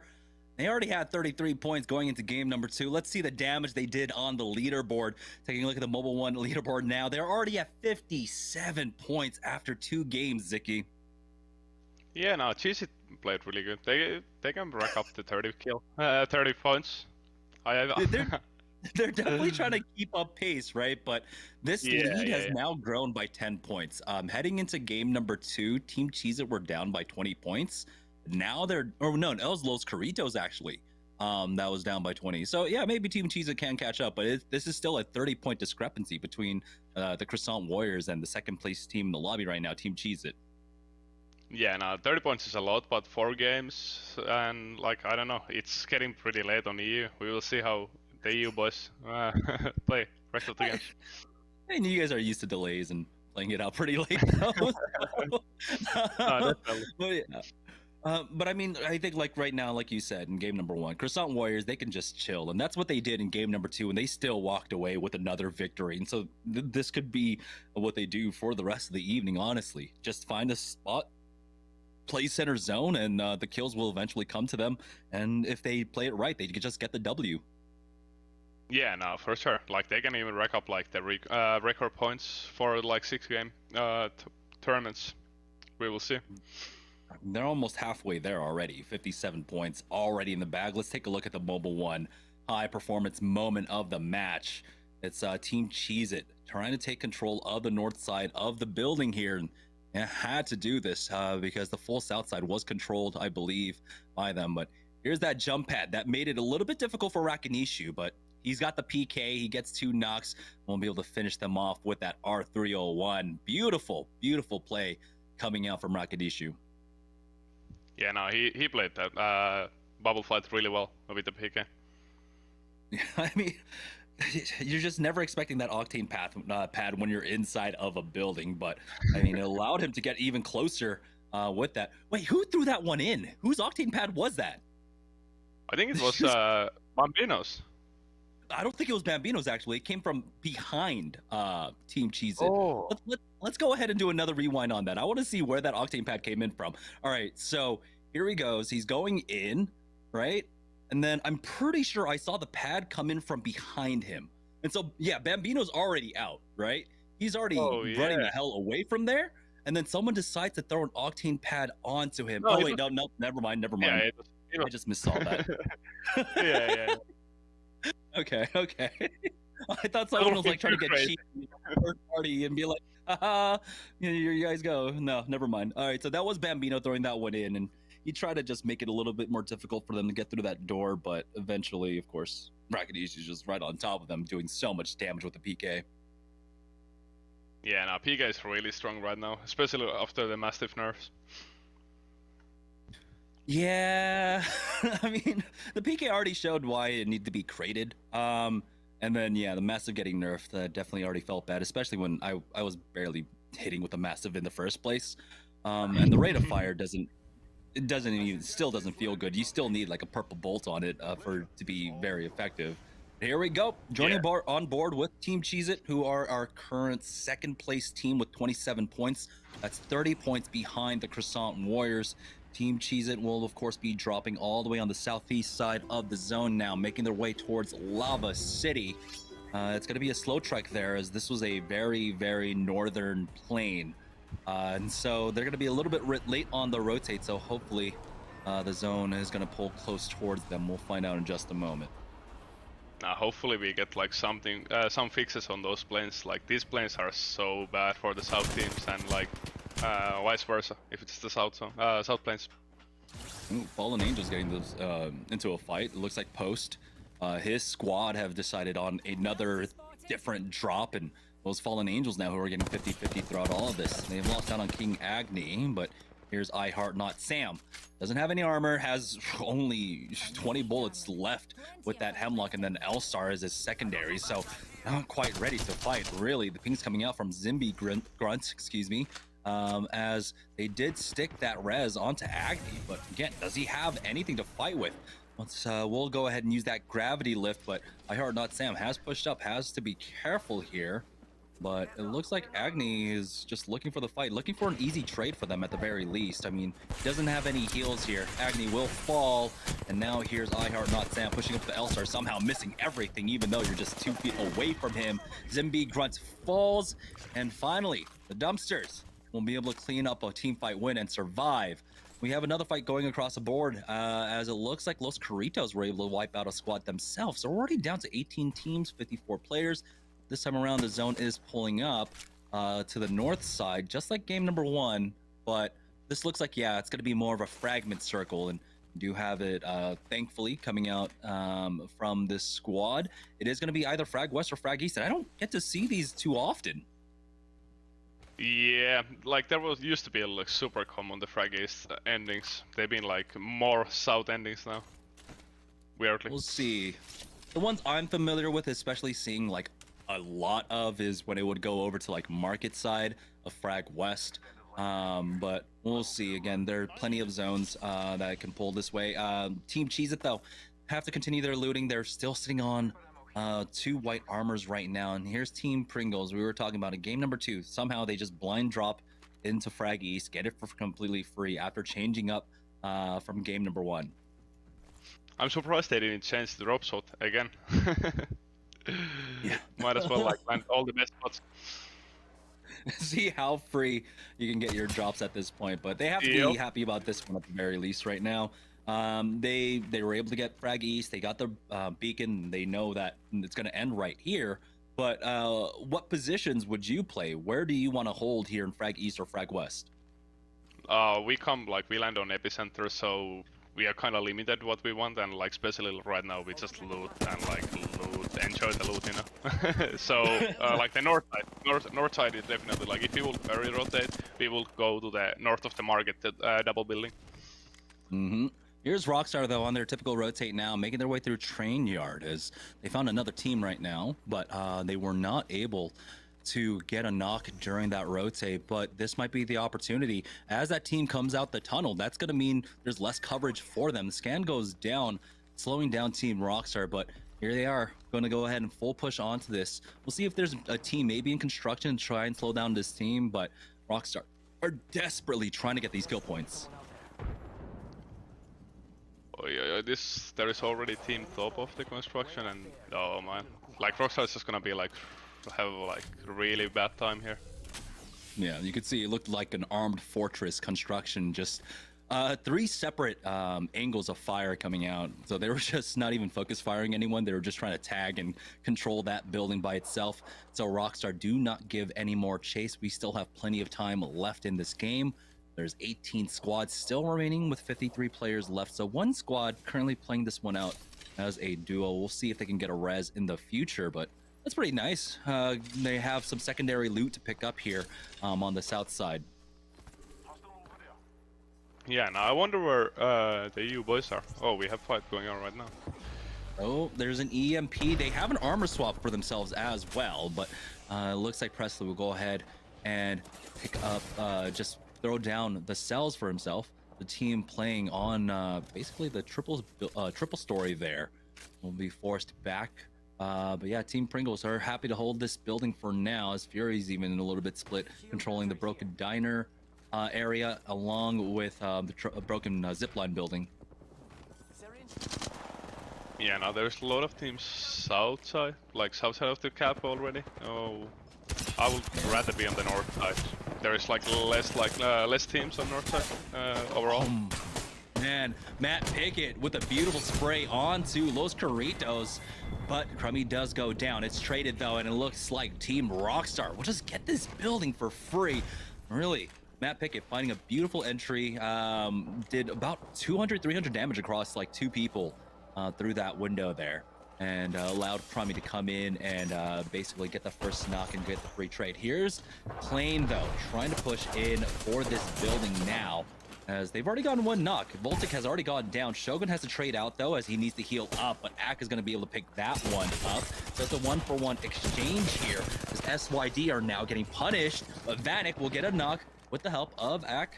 They continue to push up though. They got to be careful. It's all down to Vanek. He's only going to have that 1 white armor swap. There's a blue on the other side if he wants to try and go for it, and it looks like he will.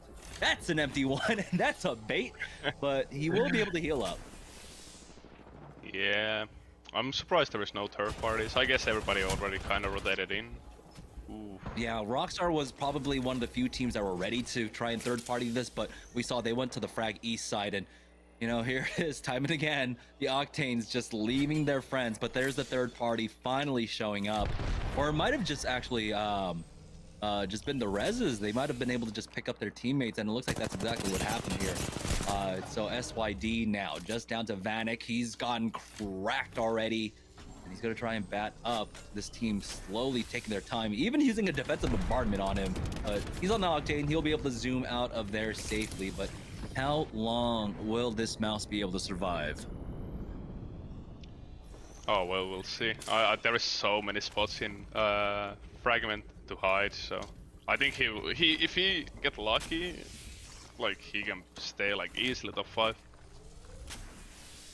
The banners are on the south, are on the bottom at the very least, and it looks like he is considering it. Trying to zoom on in, gets the first one, does pad out.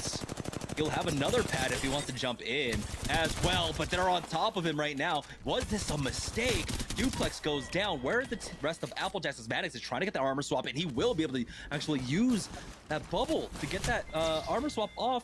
He's got his pad to get out, but no! Blueberry Smalls, of all people, will help them pick them up. That's going to be Team Lonely Fans that are playing on the north side. He's got the charge rifle with the 6x on that.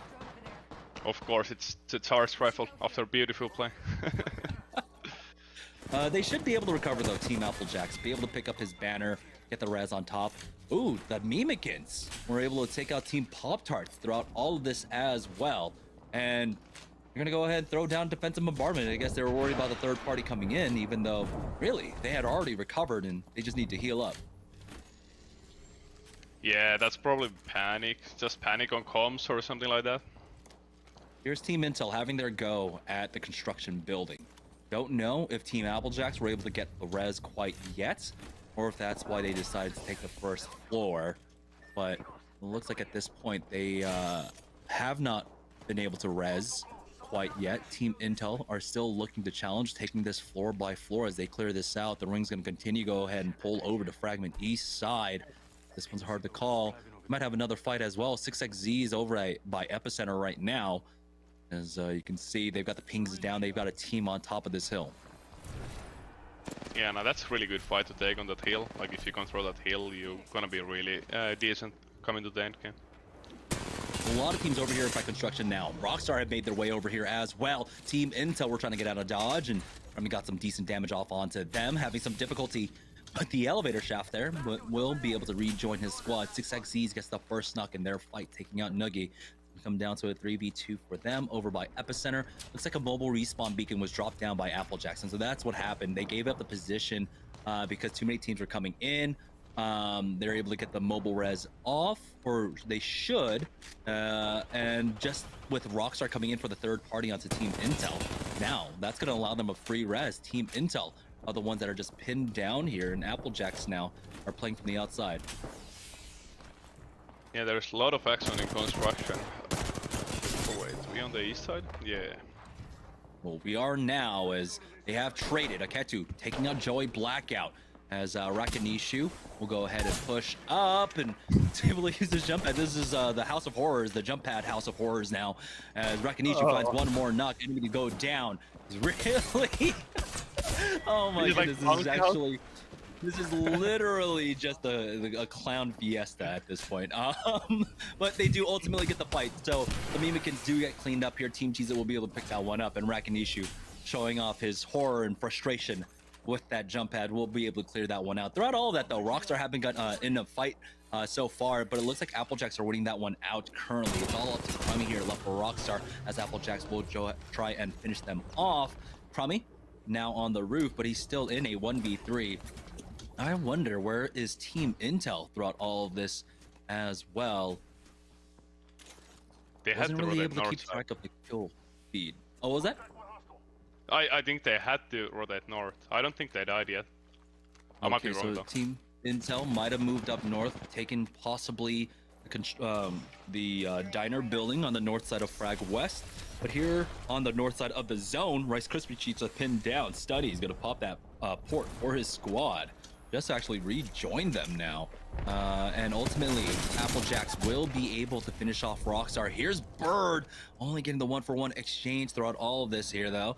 Now, with the crossfire being set up, Study here on the high ground. Hits for 75, almost got the crack there. Probably hit for flesh with the help of his squad. But Bird is getting rest. He was able to take that port back and join up with his squad.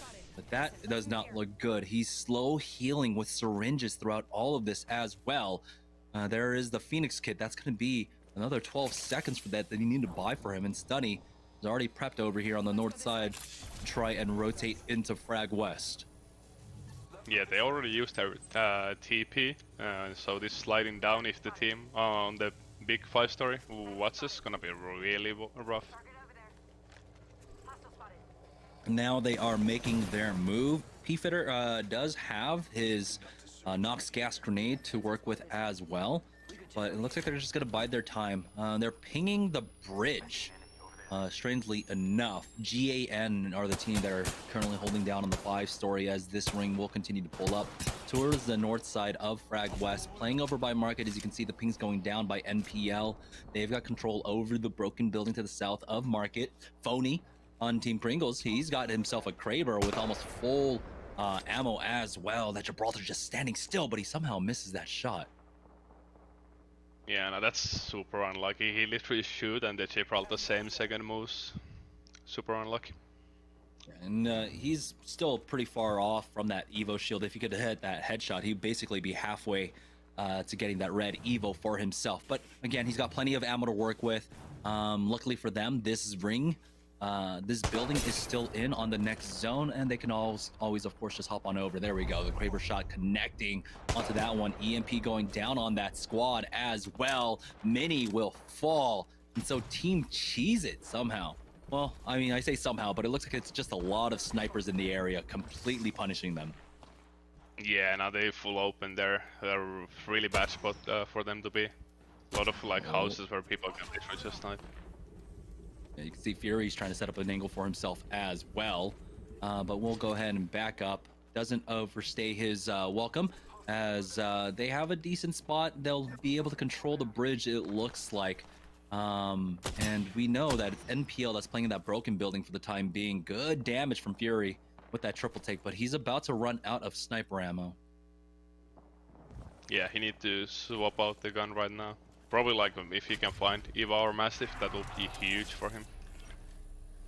Yeah, and they really didn't have to explore too much out. I mean, honestly, they've just been stuck here this entire time. It's Team Razor, though, on the northeast side of Frag West, as the EMP does go down and hits onto all three of them, forcing out the bat from Muffins. Looks like Mr. Hakio, though, can always, of course, just hit a cell, but here comes the full-on push. McCarthy, like a lot of damage there. He trades on out. Will throw down that thermite to slow them down. He needs to hit that bat, and he will. Mr. Hakio, again, every time he goes for the peak, he just gets hit up by a lot of damage. But here it is, the flank coming out from Muffins, but he's by himself. Oh, Wizzy just turns around on that, and finally the rest of Team Razor will join up, but they have already gotten the thirst onto Muffins. They've only traded for one so far. It's still a 2v2 fight throughout all of this. Zero Tricky goes down as Wizzy picks that one up. Now down to the 1v1, but Mr. Hakio only has 25 HP left, hits for the 110, and will be able to clutch up. Got the gold bag rest to get Zero Tricky back on in, but the third party is already here, and they are right on top of him. He's trying to play around this as best he can, but they get finished off. That's going to be NPL coming in for the third party, taking out Team Razor. NPL have really good spot for the Soul right now, killing all the North teams basically there and coming free rotates to the market ending. I wonder, because they were the team that were playing over by the broken building as well. So do they just have full run over the east side of this ring? Well, now joining on board with Team Applejacks, who find themselves in front of the Croissant Warriors. Dazo has already gone down. It's come down to a 3v2. The black hole has been used as well by Nasky. So they might just be out of utility throughout all of this. Roller's just waiting to buy his time, go for the push, but they're just happy to pick up the one kill, at the very least, onto Dazo. And Aves will be able to get that thirst. And so now the Croissant Warriors finally in an uncomfortable position. Yeah, but she's dying early, so I think they will get some extra points again for the lead. Yeah, they already have a 30-point lead, and that is very important to talk about because it's everyone else just trying to play catch-up, and it's all about the Croissant Warriors. They've already secured top 7, so that's what, 3 points for them, just off of placements. So they're continuing to slowly and continually grow their lead. We do have Applejacks pushing up now as they do take control over the diner building. Duplex took a lot of damage. Nasky went down to caustic gas. I wonder if that's the end of them. It looks like it is. We're down to 6 squads now, 18 players. So yeah, Croissant Warriors are down in 7th place. Yeah, it's time for like other teams to catch up right now. There was the opportunity we were talking about earlier. But there's still 3 more games. They've secured at least 3 points, I believe. So I mean, this game probably could have gone better for them, but I think they're at least happy to take it for the time being. NPL now. They're playing over on the northern side of this ring. You can see they've got a team over at the broken building as well. So that position were taken over. That's probably by Team Pringles, who were able to just move across that bridge for free. Afforded to them, of course, by NPL. They've got the armor swaps going down, and yeah, this is the circle that just ends up in the middle of the street here. As you can see, the market is in building to the north, and then of course that building to the west as well. We do have the crypto drone coming out for some scouts, and we'll see if they have a decent position to try and get into, or is he just setting up for the EMP? It looks like they are trying to fight with Team Pringles for this. The scan comes out, the drone's been cleared, so he's not going to have that EMP ready for Team Pringles now, throwing down that Beast of the Hunt. They want to fight early here for this spot as Team Pringles had the Craver. Phony missed that shot. He's going to try and force them out with those nades. Only 3 shots left in this Craver here. They still don't have the drone for the EMP. NPL back up off of this one. Yeah, that was really well played by Phony, basically alone, getting control over the market for his team.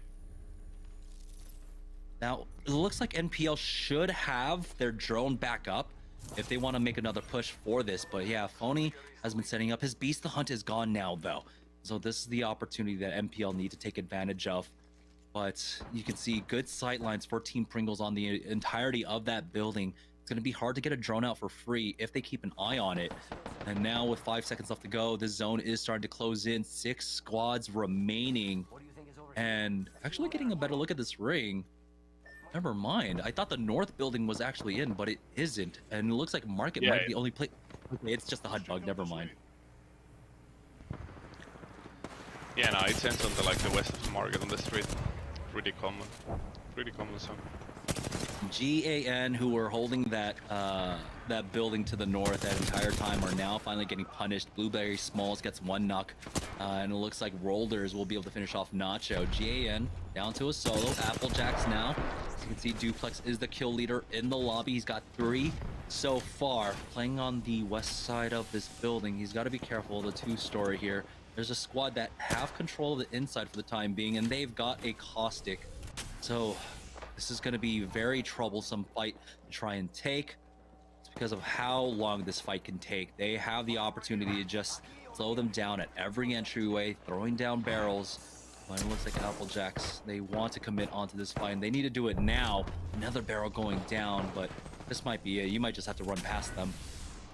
Yeah, no, that's super rough fight versus Caustic on like small building.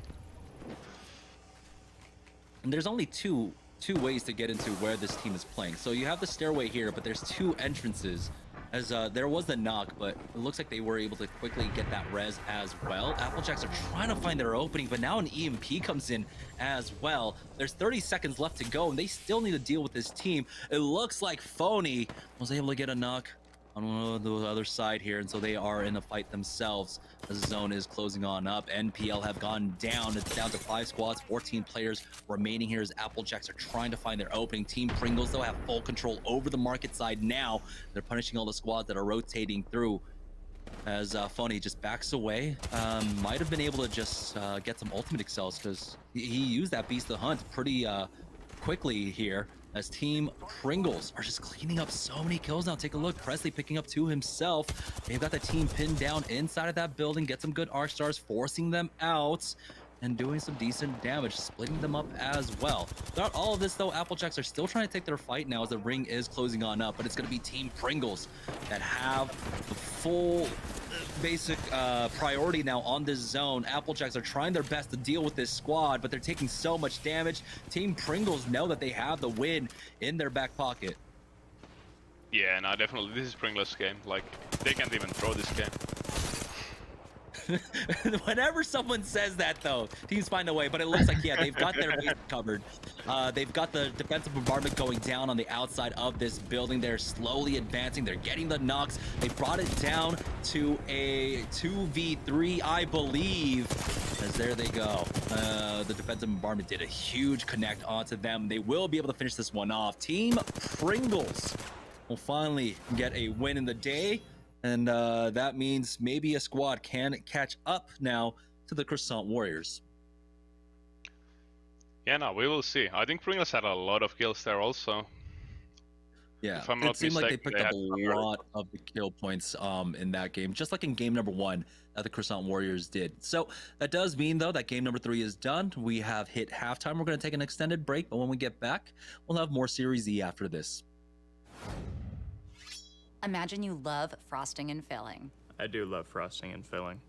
Oh, well, imagine if there was a way to enjoy that delicious goodness anywhere, anytime, out of the toaster, out of the box, out of one of those baggy thingies, with nothing but a thin layer of foil between you and... Pasta. Yes, Curtis. This is a commercial about pasta. I love it. Frosting and filling for your pasta. I like pesto. I wasn't born in the spotlight. Nah. Had to grind and shine like a star on a hot night. And something about the struggle now resides in my muscles. And every trial and trouble helped to hang my hustle. Real rock stars don't chase the spotlight. It chases them.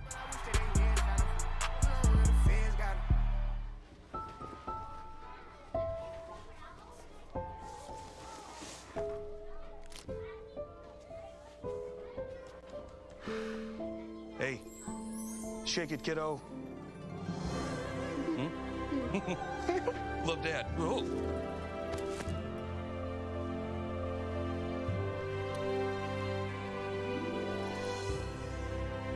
I've got this. Kellogg's Rice Krispies Treats. A little love when it's needed. It's Kellogg's, Fruit Loops, Apple Jacks, Corn Pops, Tiger Paws. They're Jumbo.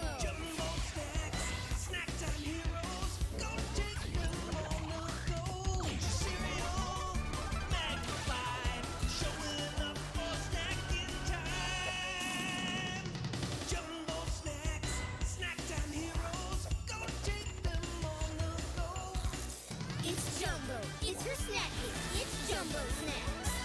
Stack Pringles flavors. Make new ones. How much do you think Pringles paid these people? Hardly anything. Hey, you guys want to stack different Pringles flavors to create new flavor combos? Here, I'll go first. Pizza, barbecue, and jalapeno. The spicy barbecue pizza stack. Get him! Grandpa, what's going on? Pringles. We're trapped in a Pringles commercial. They must have taken us in our sleep. How can we get out? We can't, Summer. They warned me this would happen, and I didn't listen. Stack Pringles, make endless new flavors. Stacking Pringles to make new flavors. Make endless new flavor and barbecue, wavy, and sour cream and onion equals a 3-layer dip stack.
Versus coming daily under pressure.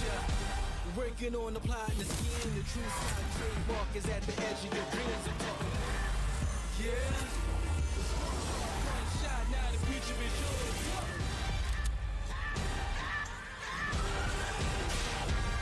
I'm turning dreams into reality. In the lab with the formula and chemistry.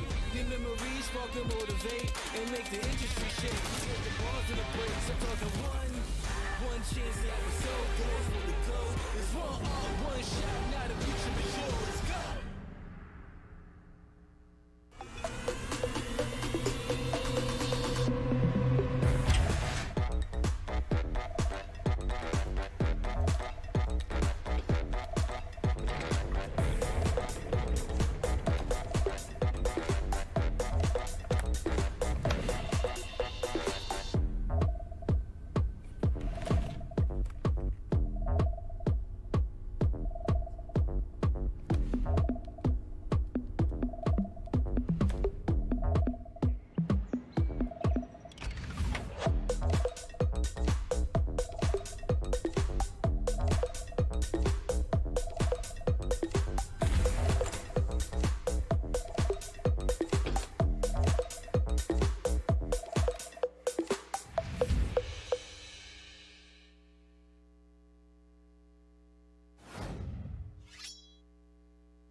So back here in the Esports Arena Orange County studio, 3 games down, so it is halftime. 1 second, okay, there, I think my mic was cutting in. Bear with me, folks, sorry about that. But we're through 3 games, we are in halftime, and it's been really fun to watch so far. Obviously, the Croissant Warriors looking really strong, taking the first 2 games. Weren't able to break into the top 5 there in the third, and we see Team Pringles coming back and looking strong. They were really good through the first 3 weeks. Kind of stumbled in week 4, actually dropped out of first place, which was taken over by Team Pop-Tarts, but they're looking to regain the throne in first place in our partnered standings. We'll see if they can keep it going. Let's check 3 games so far. The screen behind me right about now. Our first place squad, I believe, okay, I'm just going to run with it. First place squad so far is still going to be Croissant Warriors, right? 57 points through the first 2 games. They were looking really, they had a 30-point lead over just Team Cheez-Its alone, who has been consistent and solid so far. Weren't able to make it into that top 5 in our 3rd game, but it's been also from Team NPL. Again, a team towards kind of the bottom of the standings. They haven't really been able to get anything consistent going, but it looks solid through 3 games so far tonight. We'll see if they can keep things going here. As we continue with the night, we'll have to see if Croissant Warriors can come back. But as I don't know if we have the stats ready here, we do have a raffle that we will do in just a moment for the next player to jump on our Deal or Steal segment with me to win some great prizes. If you guys like those segments, you like what you see, make sure to check out and subscribe to us here on Twitch. Also check us out on all of our socials. We're at Esports Arena on Twitter and Instagram. Also make sure to head over and check out our website at esportsarena.com and shop.esportsarena.com for all of that sweet merch that you were seeing in those ads just a little bit earlier. All right, and we are ready to announce our winner here. We're going to roll the raffle through, and it is the Resident Noob. All right, have seen the Resident Noob in chat a lot today and every single week, so excited to have you on Deal or Steal. Our staff will be reaching out to you, the Resident Noob, here in the near future to get you on the show next week. So looking forward to have you on with me to win some sweet prizes. So congratulations again. If you guys want a shot like the Resident Noob gets here to come on the show with me for Deal or Steal, make sure to subscribe right here. So congratulations to the Resident Noob. And that's going to do it for halftime here, folks. Oh, I think, yes, awesome. We got the stats. Beautiful. All right, so obviously, first place squad, it is Nasky and Croissant Warriors with 2 wins under their belt. They're feeling really good. And no surprise, Dazzo over here, the kill leader through 3 games. He had 10 in his first game alone, sitting with 13 on the day so far. We'll see if that can continue. And Rakanisha, he was our damage leader in the first game. He had, I believe, over 2,200 damage in that one, sitting at nearly 5,000 damage through 3 games. Team Cheez-Its looking solid. Again, that switch over to the Gibraltar has really been a boon for Team Cheez-Its. We'll see if Rakanishu and those guys can keep things up. They were sitting in second after 2. Can they keep it running? We'll find out. But when we return, Zeke and Jamerson will bring you Game 4 as we kick off the back half of Week 5 Open Night. Imagine you love frosting and filling. I do love frosting and filling. Oh, well, imagine if there was a way to enjoy that delicious goodness anywhere, anytime, out of the toaster, out of the box, out of one of those baggy thingies, with nothing but a thin layer of foil between you and... Pasta. Yes, Curtis. This is a commercial about pasta. I love it. Frosting and filling for your pasta. I like pesto. I wasn't born in the spotlight. Nah. Had to grind and shine like a star on a hot night. And something about the struggle now resides in my muscles. And every trial and trouble helped to hang my hustle. Real rock stars don't chase the spotlight. It chases them.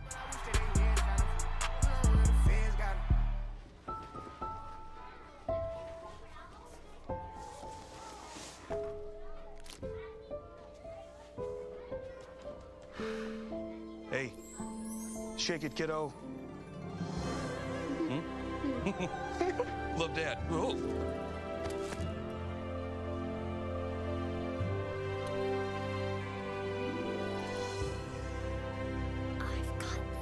Kellogg's Rice Krispies Treats. A little love when it's needed. Refreshing, refreshingly sweet, but without sugar, 0 calorie treat. They're all our top flavored smash. It's fruit freshin'.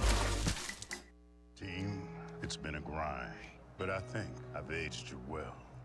Some might say perfect. Who's ready to show 'em who's the cheesiest? I woke up feeling the cheesiest, coach. Cheez-It, official sponsor of the college football playoff. Stack Pringles flavors. Make new ones. How much do you think Pringles paid these people? Hardly anything. Hey, you guys want to stack different Pringles flavors to create new flavor combos? Here, I'll go first. Pizza, barbecue, and jalapeno. The spicy barbecue pizza stack. Get him! Grandpa, what's going on? Pringles. We're trapped in a Pringles commercial. They must have taken us in our sleep. How can we get out? We can't, Summer. They warned me this would happen, and I didn't listen. Stack Pringles, make endless new flavors. Stacking Pringles to make new flavors. Make endless new flavor and barbecue, wavy, and sour cream and onion equals a 3-layer dip stack.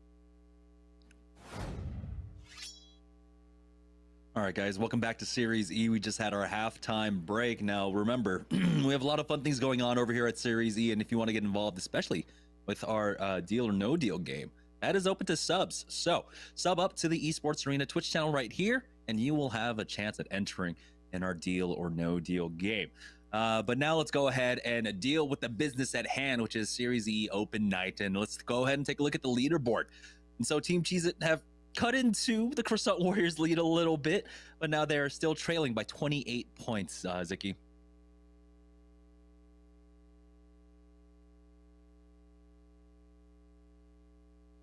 All right. There we go. Sorry, we sorry. got it back. We got it back. Yeah, it must feel good for Knaska and them still having 28-point lead after kind of okayish game, I would say. Yeah, I mean, they got like 4 or 5 points or something. 3 points, yeah. 57, 3 points in that last game. But, you know, it's still a big lead for them. They just need to continue to play consistently. Being able to hit top 7, unfortunately, they weren't able to get any kills, it looks like, off of that last game. But they might be able to improve. They still have 3 games left to go to try and maintain this lead. And, you know, when I think about Nasky and Case Witty, like when they're playing on their game and they're already playing consistently, that's already a worrying sign for the rest of the lobby. Yeah, no, for sure. They on the like mindset after the first 2 wins that they just gonna have fun, enjoy the night, and most likely win it. I think when it comes to these open nights, like Nasky and Case when they are already just trying to have a fun night, play for some content, stuff like that as well. But you know, Team Cheez are still trying to give them a run for their money. This 32 points that they currently have right now. With across 3 games, they could definitely cut into this lead. Team Pringles are in the running here, along with Lonely Fans, Nestle Pure Life, Team Applejacks, and Los Corritos. But with 3 games left to go, really anything can happen. Let's go ahead and take a look at the Mobile One high performance moment of game number 3. And it was Team Cheez-It just making this push in. I mean, it was a little bit difficult because if we're going to talk about the high performance moment, Octane definitely does come into play. And it was this jump pad that was giving all people a lot of trouble. Oh man, probably the worst place to put jump pad on. As you can see, that lip on that doorway just makes it so difficult. Everyone's just having so much trouble with this, but they will eventually be able to stabilize off this fight, and so Team Cheez-It take that team fight win. And now, as you can see, I mean, we're seeing a lot of Octanes in play, and we can see why he's so incredibly strong. There was that opportunity we saw in game number 3 where all the teams were fighting over construction. You saw someone almost be able to secure his body if it just wasn't for that blasted charge rifle coming for the third party across the map with the 6x. Yeah, no, that just super feels bad, man. Like, the enemy team did a mistake there, but like winning that 1v1, getting a 1 banner and getting almost away. Yeah. Again, it's flashbacks really of like season 2, season 3, the charge rifle just being everyone's nemesis at that point, and especially in these lobbies where we know like our players, their aim absolutely cracked. They can track with the best of them, and that's all you need to do with the charge rifle, where you can easily get free 70-80 damage off onto teams, even if they're like just moving around and trying their best to avoid it. But that's what happens with hit scan weapons and shooters. Players can definitely take advantage of that. Right now we are getting game number 4 set up. Croissant Warriors, we'll see if they can try and take a 3rd win here as we head into the second half of the evening. And the thing is, they've been slowing things down a lot. I kind of want to see them go back and maybe just have a little bit more fun during the early game and try to find those fights on the edges again. Yeah, no, definitely. I hope they will just go full fight mode rest of the games. That's how they ended up getting a 21 kill win in game number 1. They were taking every fight on their rotate, and there was a lot of fighting indeed, and they were able to finish things off by basically cleaning up the rest of the lobby when it came down to about 5 squads remaining in that final circle as well. And so right now, game number 4 should be started shortly here. Let's talk about other teams that could try to catch up now. We have been seeing Team Pringles. They, of course, have now swapped it up to go over to Fragment East, and they weren't able to get as much, I would say, as I think they were probably planning to. But I think it was just that they had to play a little bit more passively when they were first holding over at Fragment East. Yeah, no, definitely. Like, there is not that many free early kills, I would say, in Fragment zones if you play inside the Fragment. Yeah, we got to see, I believe Team Rockstar made their rotate into Frag East and were able to get a full team fight win there, but I don't know if Team Pringles took advantage of that. And speaking of Team Rockstar, they haven't been having the greatest of games so far. 15 points across 3 games right now.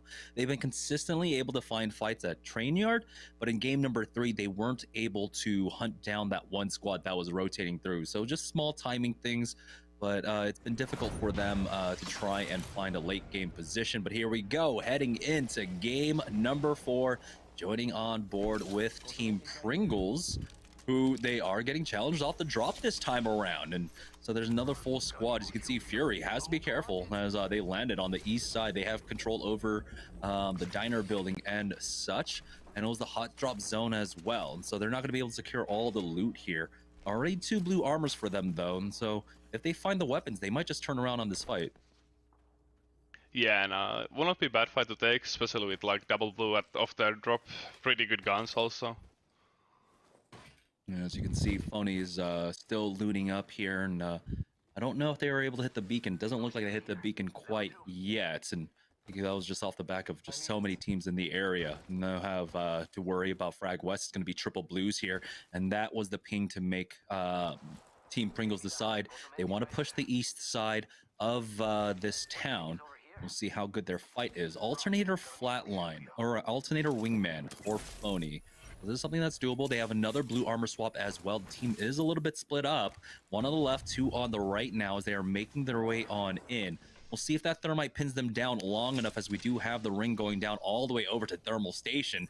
And at this point, I think this is where you definitely don't have to push the fights. No. if you're the Crystal Warriors. Nah, yeah, just get triple sniper, enjoy.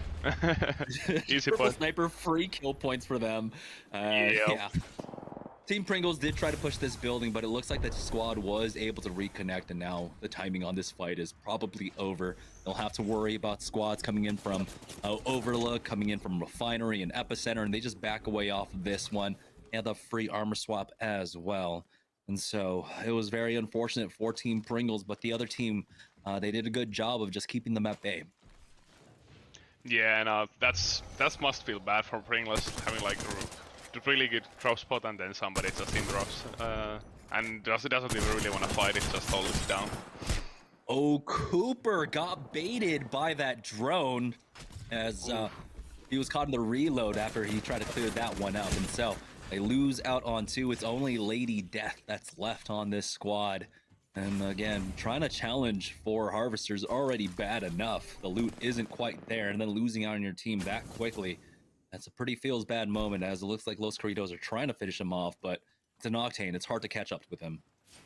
Yeah, it's super hard to catch, but I think the EU boys will still try to catch, knowing his flesh. Yeah, I mean, the zone is down here, by the way, going over towards Thermal Station, so they could, if they wanted to chase after him. I wouldn't be surprised, though, if he gets caught out by the team over by Launch, or teams rotating him from Dome and from Lava City. Team Pringles out in a very familiar position. This is where they were holding throughout all of game number 2. They're trying to poke away at the squad that contested them here. It looks like another team might be showing up, and they might be able to take advantage with a third party. They just need to bide their time. Fury should have his jump pad ready to go too if they want to try and take the roof of the train yard, but he's holding on to it for now. I feel like this is just a waste of time. Like, nothing's really gonna happen. That the team on the train, they don't really want to fight. They just want to poke, probably for the armors, or I don't know. It just feels like a waste of time for even like both teams. Both teams just rather loot more or the zone. They've already used a lot of their cells and their bats and stuff, and you can see they're handing around their ammo, and it looks like they are just going to call it. So they realize, yeah, this is definitely not a fruitful endeavor, and they'll use that jump pad to just get away from this squad and start making their rotate. But here on the timing, it's so bad. The zone's already closing. They're finally out of Frag East. That's going to allow teams from Skyhook, coming in from Train, Countdown, to basically get in your rotate path. We'll see if they run into any resistance. One team that I thought might move over there would be Team Rockstar, but they are not quite there yet. Here on the north side of the zone, we're on board with Team Dumpsters, who are controlling the train platform here. They've got triple blues, and you know, this is the first time that they've survived to the first ring. Yeah, now must feel good to finally get to play it again. It looks like they're going to go ahead and pick up this beacon as well. They've got the Bloodhound along with that bubble, and so they'll be able to secure that at the very least. But they still have a long way to go, zone pulling all the way down Thermal Station. Yeah. Going back to that, like the early game fights and stuff like that, like the insight I can give, like if you lose like 2-3 early game fights on like the night games, like it feels so bad mentally. Like you are literally full out of the like gaming zone, I would say. Yeah, it's very hard to try and come back, and we see our competitors really tested all the time in terms of mental. And one of the squads that really being challenged here, they've been able to take some good fights. Game number 1, I believe they kind of just got clapped on, but they've been able to bounce back so far. But right now, Team Razor, they have not been able to really get a foothold in this tournament quite yet. We have 3 more games left to go, though, so we'll see if they could try and get their mental back throughout all of this. But getting gate kept right now by the squads over by Hot Springs, and it looks like Muffins is just going to use that Beast the Hunt to rejoin his squad. So a lot committed into this just for the rotate. Oof, I don't really know if that's good, because like, yeah, the enemies are so far away, you have like decent enough cover to anyways rotate this way. Now, the bubble was used, so maybe that was the consideration, but now they've basically put themselves on top of the train tracks, moving down over towards staging here. And I believe that Rockstar are in the area. So Razor might face off against Rockstar shortly. Here's Team Cheez-It playing on the south side of the zone. They've made their way on in towards launch site now. There's a squad, and they were just narrowly missed by the scan. So the team doesn't full know that where they are, but it looks like they're just going to go ahead and back away towards that tree connector. Yeah, no, this is nice to see. Since it wanna like catch up, the EU boys trying to probably fight this, get some extra points on board early.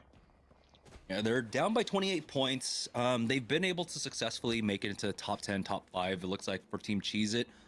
They do have a replicator there, and they do have some credits. So if they need, they can craft, but it doesn't look like that is that's a priority for them right now.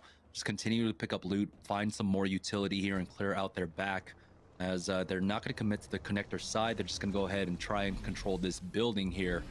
And most teams have already made their way into Thermal Station, so Team Cheez-It's really slow playing this one. Yeah. I kind of like that, to be honest. You have decent enough rotates for the thermal zones late. You can probably get some decent fights early, get some kill points on the board. And the real question is, how are they going to deal with positions like this? Right now, Team Pop-Tarts, if they want to, they can go over towards that connector area, towards Thermal here from Tree. But Pop-Tarts themselves have to be worried about the rotates that are coming in from Sorting Factory and the team that's holding the high ground here to the northeast, or northwest, excuse me. Looks like they're just going to completely avoid that. They might even go for the train tunnel to just get into Thermal. Right now on board with Team Cheez-It, though, they finally do have an engagement. Beast the Hunt is going to be popped by Mini. Good scan out onto all 3 members here. The Thermites are slowing them down a little bit, but there is a bubble being used. Mini got tagged big, but here comes a full push out from Team Cheez-It. They lose out on one. Akitu picks that one up. They do trade back. The Mimikins are down now. It's a 2v2 here, as it looks like Mini will pick up one more onto NME, but with Joy Blackout still going down, we do have to be worried for Team Cheez-It, but they will be able to clutch this one up. Rakanishu keeping them in it once more. That's going to be 3 kill points going over towards Team Cheez-It as they try to quickly recover there. You can see NPL coming in for the third party. Defensive bombardment was used, and so it cuts it down to just this area. Draco's throwing down that EMP as well. Have they done enough damage throughout all of this? Swinging in, hitting for flesh onto Rakanishu. He's the first one to go down. Bambino finds one more, and Team Cheez-It are out without even hitting top 15. Yeah, that's not really what you want. You got the early fight on the edge, and like when you know it's third party, you might as well run to the gas if you're not ready for the next fight, because you can out heal the zone fun so easily. And they tried to stand their ground. They used up everything, but NPL were right on top of them and took them out. Now, with 17 squads, we have 51 players remaining. It's all full squads as well, joining on board with Team Pop-Tarts. We're playing on the train platform just to the east of Thermal Station right now. This squad kind of looks like keep them pinned down with the nades. They do change up the position, taking the roof, or excuse me, the second story instead. There's a team in the big building just to their east as well, but they survive for now. The thing is, this position can be a little bit troublesome. You have the squad to their south playing the high ground as well, looking for a chance to come in for a third party. So neither team can really commit onto a fight. Yeah, no, that's true. And there is also teams always on the north side who are ready to third party this so fast. What I wanted to see, of course, is where the Croissant Warriors are right now. They are the lead, as NPL have found themselves in another fight. Looks like they've got a team over at Tree right now, making their way in. Oh my goodness! The scout shots coming out from Draco. Zimby goes down without a fight whatsoever. That's gonna be it should be another full squad team, full team fight win for them. They're trying to stick the res at least, but take a look. Bambino slides in. He gets the re-knock onto Zimby. It's gonna come down to a 3v2 once again. That gravity lift doing almost nothing for this squad. Agni will fall, and Bambino getting third party has to be careful. And this black hole keeps it in place for a charge rifle of all things once again to finish him off. But this is the first ring, and so even though he's bleeding out, they should be able to recover him. Yeah, no, they should 100% get him out. It's just like the rotate to the next zone gonna be kinda rough, because there's gonna be team in tunnel and top of the tunnel, so... Yeah, we'll see if they have enough time to possibly just go all the way north to like Hot Springs area and try to rotate in from there. But Bambino, you need to hit the... Okay, there we go. Actually gets the medkit off just in time, but they will be able to recover him. They've got the drone to scout outside as well. And here we are on board with the Croissant Warriors, and they have full control over Thermal. They're are they playing this split? They are. So they've got a team over, or they've got one person over by the platform where that circle can end, and then they've got someone else on top of the tower, and you have Nasky down here. So this is insane to be able to fully hold like this. But here we go, big fight. NPL taking on Box T, took him out. It's a 1-for-2 exchange. Ronnie was just so far from the rest of this fight, and they go down like that. 6xZs will pick up the team fight win. Yeah, that's the roughest part if you get stuck in the gas and you need to fight your way out. Oh, Croissant even have Kraber also. Oof, this looks like Thermite might be over, honestly. On the first place side. Team tried to rotate in here, but Nasky can, of course, just go back up. With the gravity lift, has to be careful. Oh, he did get tagged up. But yeah, we have a lot of teams in the area, but again, it's just been Croissant who have had full control over Thermal right now. We said at the beginning, as soon as we saw this circle, what happens? Just pick up triple snipers and get yourself to the late game here. Yeah, for sure. Just farm the evos up. They should be able to get like triple purpose so easily though. Very easily, especially with a shot like that, getting the knock onto Fitter. And there's the second. It looks like this is going to be Aves with the Arcstar third party picking that one up. Aves is actually right on top of them and is able to get the thirst onto Bird as well with that Eva 8 and Duplex finishing off a few fitters. So Rice Krispies now down to just one left in their squad. But again, Nasky is putting in work now with this Kraber. He's got 10 shots left. We'll see if he can hit another one. Gibraltar is right there, and that is a big juicy target. Easy to hit, but the gunshot blocks like half of him, so. And with the bleed, if you hit the headshot, you could still, you farm up so much damage with that. So playing the headshot isn't the best thing to do with the Gibraltar when you know there's a Kraber. You can't challenge it as freely as you used to be able to. Yeah. It's really good chance you used to eat full Kraber shot with your gunshot. All right, now as round 3 closes, we still have 13 teams left on board with Team Razor, who have been slowly walking this one in. They've got a team caught out underneath them, it looks like, underneath these train tracks. But they're tricky. Oh boy, they're spotted out by that drone. The EMP comes up. They try to challenge with the timing as well, but they kind of messed that one up. Mr. Hakulo does go down. It's a 1-for-1 exchange, but Zeratricky still has his Mastiff. 2 more shots left in the bank. He's going to throw down that defensive bombardment as he backs up, buying time for Muffins to try and heal this one up. Big connects coming out with the defensive bombardment as they get the secure onto 00 negative. Mr. Hakulo is bleeding out, and he will get finished off by Voltic.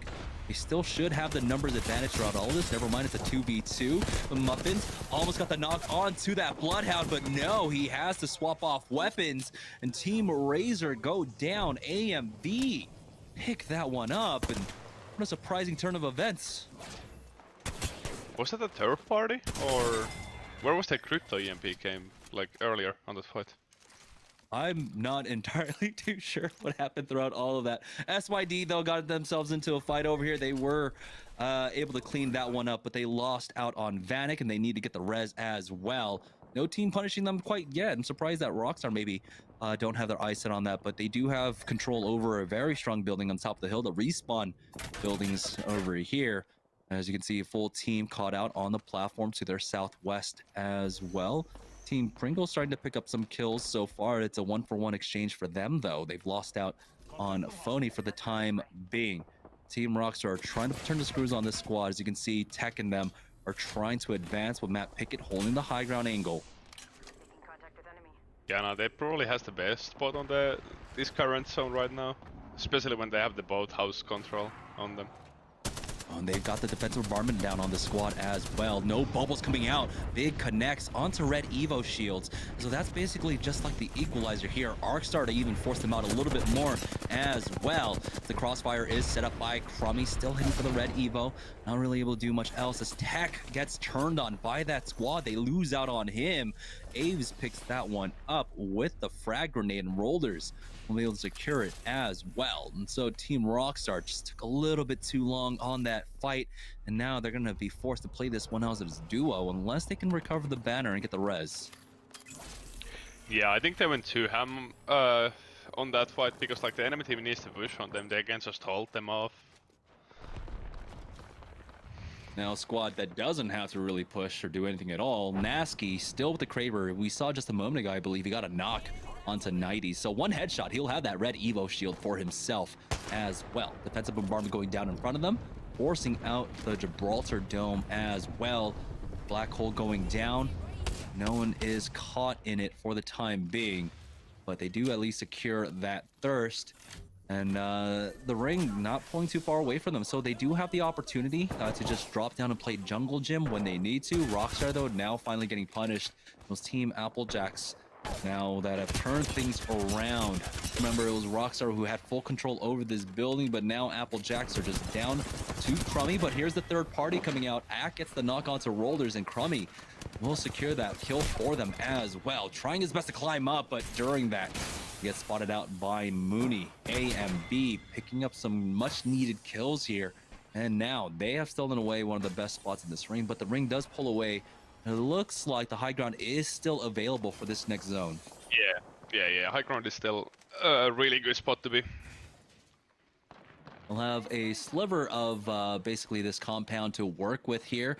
They've got a lot of kills, and so really making up the ground. But that does also mean that that Croissant Warriors, Naskis, K-Swinny, and Dazo, they have secured top 6 for themselves and some kill points along the way. So this is a much better game than game number 3 for them, but they're already poised to try and take another win. They've already got 2 tonight. Yeah, for sure. They 100% gonna go for the third one. And they have a pretty good spot, I would say, even though they're low ground, but like there is not that many teams with them on the south side. Probably like 1 or 2. And eventually, all these teams will have to come down to the low ground as well. So we'll see how well they can utilize the cover that is provided in this area. There is some decent spots to try and play off of, but it is still a little bit open. Of course, disadvantageous to be playing from the low. Got a Octane just trying to rotate in with the jump pad here. The Act barely spotted him out, but oh no, Croissant Warriors, they are in some trouble. They lose out on one. Boxity picks that one up, and Dazo goes down as well. Beautiful arc star somehow coming up from Nasky, but he goes down to his own arc, it seems like, and they are out just like that. They at least hit top 5? No, they only get top 6, I think, as Yeah, AMB. I think AMB gonna have a really big game here. They have a lot of kills already on board. Yeah, 6 kills on Ag. We know Voltic and Mooney have a few as well. So far, we're already at 4 squads remaining, and so amongst our three teams, it might just be 3 teams of duos. It could be a trio, duo, solo. Find out in just a moment as we swap around. Is there a res happening? Oh yeah, it's 3-3 and 2-1. Yeah, 3-2. Yeah, so it's a 3-3-2-1 right now. Team Pop-Tarts on the low ground. Pringles playing this one out as a duo. Lost out on Presley. Then, of course, we had the high ground, and then 1 rat left. Pop-Tarts, losing out on 1, and that might have been Wizzy there for 365, says we're considering maybe going for that respawn. The mobile respawn beacon is down there, but they're running out of time. There's 18 seconds left, and it looks like they will actually commit onto this just in time as well. He sneaks his way on in, and Fury will get Presley back into this game. Maybe he survives long enough to at least throw down a bubble for them. Maybe there's going to be a death box somewhere for him, but I don't know. We'll find out in just a moment. Oh, there is a box. Okay. Yeah, we will see if he dies on the drop, which is kind of unlikely, I would say. So he will probably get his stuff back. I assume that he's all dead box. Oh man, he is getting lit up right now by everybody, and he will fall. Did he make it far enough? Maybe he can try and sneak on win. Looks like Pop-Tarts have the crossfire set up with that port they had from before. But now that they've committed to this, they're actually probably one of the worst positions, taking a lot of damage as they move through that lava. But they do actually secure the kill at the very least, or Mooney does from AMB onto it. So now it's down to a 3v3v2. They've dropped down to the low ground here as a slow circle forces them off the high. Nice. Thermite will force them out to the left-hand side. As you can see, AMV have taken control, and they've got the caustic barrels there to slow down all the teams, and it's just full team fight control for them. Here comes the black hole along with the Nox gas grenade, but they have moved already. Forcing them out has done the job, though. They get the knock onto Lucas. They can't commit to the low, though, to try and secure that kill again. They just need to buy their time, and it looks like the other squads are just doing it for them. We're now down to 6 players, just 4 remaining. It's just going to be the Solo Red and AMV take the win here in game number 4. Yeah, and I wonder if AMV had any points earlier games. Yeah, we will find out if AMV had any extra points right now. But that was the win. I can't get my cam up. Sorry, guys. But yeah, that was a good win for them. We know that they picked up a lot of kills as well. Yeah, no, sure. They had at least I would say 12, 13 kills, at least. We'll find out. Yeah, we will find out, but that was game number 4, and there we go. We're going to go ahead and take a short break. When we get back, we'll have game number 5 of the evening right after this.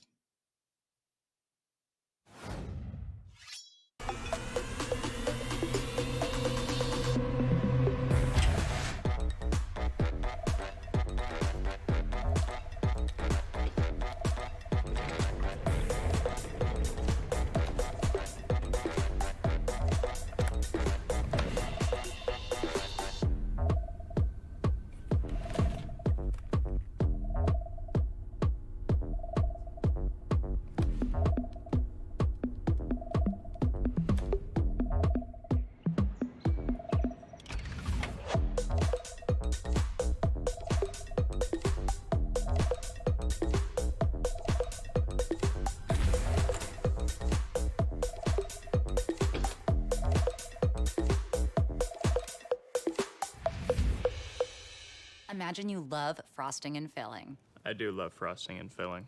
Oh, well, imagine if there was a way to enjoy that delicious goodness anywhere, anytime, out of the toaster, out of the box, out of one of those baggy thingies, with nothing but a thin layer of foil between you and... Pasta. Yes, Curtis. This is a commercial about pasta. I love it. Frosting and filling for your pasta. I like pesto. What's up, y'all? Welcome back to the Esports Arena Orange County studio. Yeso here. 4 games in the books, and things continue to look really well for the Croissant Warriors. Not able to grab a 3rd win on the day, but still putting some points in their pocket. They're going to be feeling really good going into those final 2 games. But it was a story of Team AMV there in Game 4. They're able to take the win. Team Pop-Tarts with a stronger performance than what we've seen from them so far tonight, but not able to grab the victory. Just great positioning from AMV there, controlling the high ground. It does net them the victory, so good on them. As we check out our post-game stats here for game number 4. We'll have them in just a moment. But AMV, we'll see if they can charge up the standings. Obviously, Team Cheez-Its was trying to close a very large point gap. Obviously, Croissant Warriors charged out to a huge lead. It was a 20-point lead after 1, 30 after 2, and Cheez-Its going to need to do a lot of work to try and close that gap, and that really seems to be kind of the one team that can do it. MTL was right on Cheez-Its' heel, but weren't able to get it done there in game number 4 to close that gap, and there are our post-game stats there for game number 4. AK leading the way there for Team AMV, the IGL for them. 7 kills in his pocket, looking really strong. And Wazizzy for 6xZs with over 1,600 damage there. They've been fragging fairly well today. They haven't been able to take the top spot, but we'll see if they can challenge in our final 2 games. We're going to go to one more break, but when we come back, Game 5 brought to you by Jamerson and Zicky.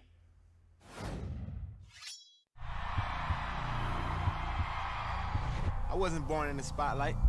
Nah. Had to grind and shine like a star on a hot night. And something about the struggle now resides in my muscles. And every trial and trouble helped to hang my hustle. Real rock stars don't chase the spotlight. It chases them.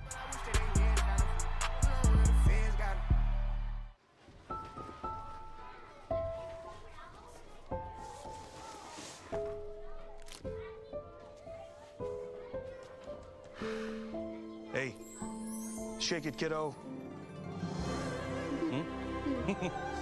Love Dad. Oh.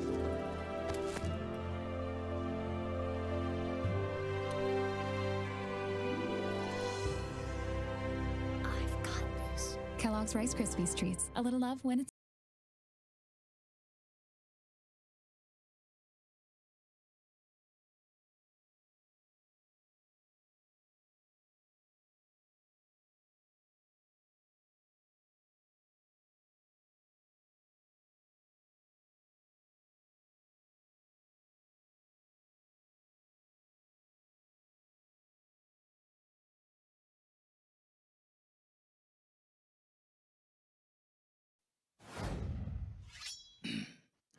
All right, guys, welcome back to SeriesE. Jamerson and Zicky here to bring you the last 2 games of the evening.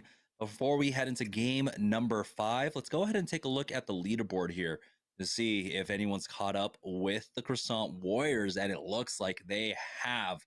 That comfortable 30-point lead that the Croissant Warriors had after game number 2 has now shrunk down. It's a 26-point lead over Team Pringles. So slowly but surely, teams are catching up to the Croissant Warriors. Yeah, I don't think there is enough time though. 2 games, 16 points seems. Well, we will see. Hopefully somebody like make it spicy on this 5th game. Yeah, it is difficult because the Croissant Warriors, despite not having big games after the first 2 wins that they got, they're still consistently putting points onto the board at the very least, making it that much harder for the teams to catch up. But we really thought that maybe this was going to be their 3rd win. They got, of course, that thermal station ending. They dropped that thermal station as well, but they just weren't able to close it out. So let's take a look at the Mobile One high performance moment of game number 4. And it's going to be AMV ultimately taking the victory here, just utilizing all of their utility to basically for the win. Yeah, no, it was well played from the part, except like the ults. I think the both ults spam on there is kind of waste. Maybe use one of them and save the other one a bit later. But I think they just did the math correctly here. They saw that there were 2-3 players on that east side. So they committed the ultimates to the bulk of the players there, and they just had that rat to finish off at the end. So AMV, I believe AK had 7 kills by the end of this as well. Did some decent damage. Let's go ahead and take a look at the leaderboard after this, just again, because we haven't really kept track of AMV, but AMV are now with that win in the 3rd place position. Yeah, now they have a really good shot of being second. Even like if they get back-to-back wins, we will see if they have a chance to hit on the number 1 spot. Yeah, so it all comes down to Croissant Warriors. What do they do in game number 5? When do they go down in game number 5 if they do? If they can have a consistent game though, hit top 7 again, that makes game number 6 that much easier. But that just means they have to survive the early game here. So we have Team Pringles, AMV, Team Cheez-It, Team Applejack, 6xZs, and Team NPL that are still within a shot of trying to contest Team Croissant Warriors, but it's looking more and more like who's playing for 2nd place, and that's Team Pringles right now that are in 2nd place. Yeah, no, for sure. Like there is, I would say 2 teams who can, maybe 3 teams are gonna have a shot for the 1st place still. Depends, but like they need 2 really big games. Yeah, 2 really big games, and you got to start it all off right here in game number 5.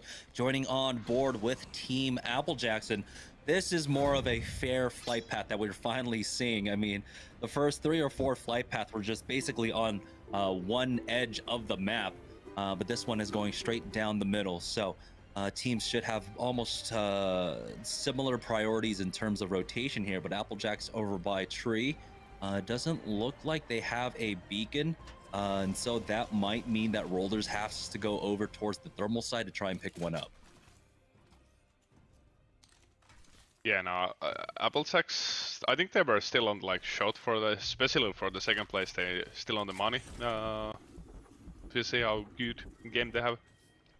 Yeah, and we do have, it looks like the zone pulling maybe center towards Harvester. It's a little bit hard to tell off of this one, but no ring information here quite yet. SYD are challenged over by Lava Fissure, hitting for flesh onto 1, but Klane's still going to play this patiently because he doesn't have armor himself, needs to rejoin his squad. So yeah, this ring will go ahead and pull central. It's going over towards Harvester. There's a chance that it goes over to Sorting. Where would you play this one? I think this one ends on the next to the beacon on Sorting, like west of the small house, west of the big house in Sorting. It looks like that ending, but hard to say. You know, we've seen a lot of circles there recently. Intel getting challenged as they are down here by launch. It's going to be Agni in front of them, who's the first one to fall. Panders, as he makes his way on in, he just finishes him off. No problem whatsoever. So that's going to be 3 kills going over towards Intel. But joining on board with SYD once again, Klane gets the 1 clip onto Lady Death. He gets double peak now. He has to be careful. He will be able to finish off Cooper, and he's just a 1-man army, even busting out the movement with that grapple. And just like that, they should be able to finish him off. There it is. Chumongo goes down. SYD off the back of Klane taking a 1v3 essentially will be able to secure this win. Yeah, no, that will never happen. It was bad. Like enemy team had to put Edo there. Like there is no way you stay alive. 3 guys shooting at you. They all just come down the stairs. Maybe, you know, they step in front of each other and like blocked each other's bullets. Here's Team Rockstar. We're considering a 3rd party, but because of the work that Klane put in, no one going down, they can't really ape on this quite yet. Tech only hitting 2 ticks off that charge rifle. But he doesn't even need to work on evolving his shield. He's got the gold one here. The scan does come out from Crummy, and we've got another compositional change, by the way. Matt Pickett, he's busting out the Mirage for us. Styling. Respect. He's got 2 games left to go, and Rockstar are pretty like in the middle of the pack when it comes to the leaderboard here. So might as well just have some fun with the last 2 games. Here we go. We'll see how good the Bamboozle works for him as he throws out that first Mirage clone, but we'll see. How often do you actually play up against the Mirage here in your scrims or in competitive games? So it might actually work against someone. Tech, though, has taken the high ground, has the roof of this building, and he spots out at least 2 in here. He needs the rest of his squad, though, to help him out, but it is the full 3-man in there. As never mind, no, one's on the low ground. That's the one that's isolated. They can try to push here. Matt Pickett is trying to join his squad, but take a look at Tech's angle. Is able to get that arc star in there. Doesn't get the connect, but at least forces them onto one side right now. It's 2 on the roof, 1 on the low as Crummy does have that beast of the hunt, but they want to try and hold on to this one as the bubble is used by the squad as well. They now get challenged for the high ground. Tech gets the kill onto Vanek with the help of Tech, but Klein has picked up 2 now. It's Rockstar down to just Matt Pickett, and he has almost no HP left. Oh boy, Rockstar, I thought they had the win, but now they are the ones just hobbling off. It's Matt Pickett by himself. Yeah, and it was well played by SYD, pushing that roof, but I don't know what Pickett was like doing alone downstairs when the 2 of them getting pushed on the roof. And the chance to recover the banner is going to be so difficult as well. You got to imagine that. They can just camp this one. Yeah, I think they definitely will camp this one because they initially got third-parted by Rockstar, so... Take a look now. As you can see, the ring pulling down. Harvester and Sorting Factory. Looks like a lot of teams are considering this one to be Sorting Factory. Intel have a fight on top of the main building here. These Panders did some great damage, hit the heady. Only hits for the 69. Pop-Tarts, it's the other team on inside the building here. They're using the defensive bombardment to buy themselves some time as well. And Team Intel have been slowed down throughout all of this. And so that is a cause for concern. We know that a lot of teams are in the area. A third party could come out, and that's why they retreated all the way to the other side of the building.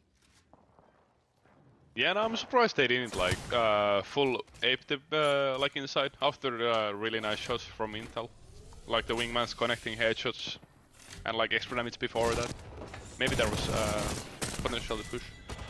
Wait, Matt Pickett decided to go back in for the bodies, and he gets the thirst at the very least onto Klein, but he picks up 1 extra kill point at least for Rockstar throughout all of that. But SYD, they've got the beacon right there. They'll be able to bring him right back in. Yeah, that's why they have a really good game. 6 kills on board already on this early.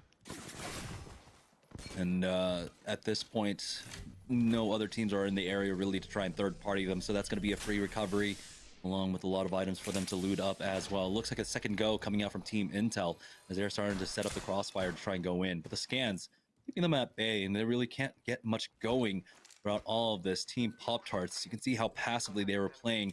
They weren't holding the doors beforehand, they were just holding the stairwell, but now they are looking to try and get maybe aggressive onto them. As you can see, Lucas was even poking out from the right-hand side.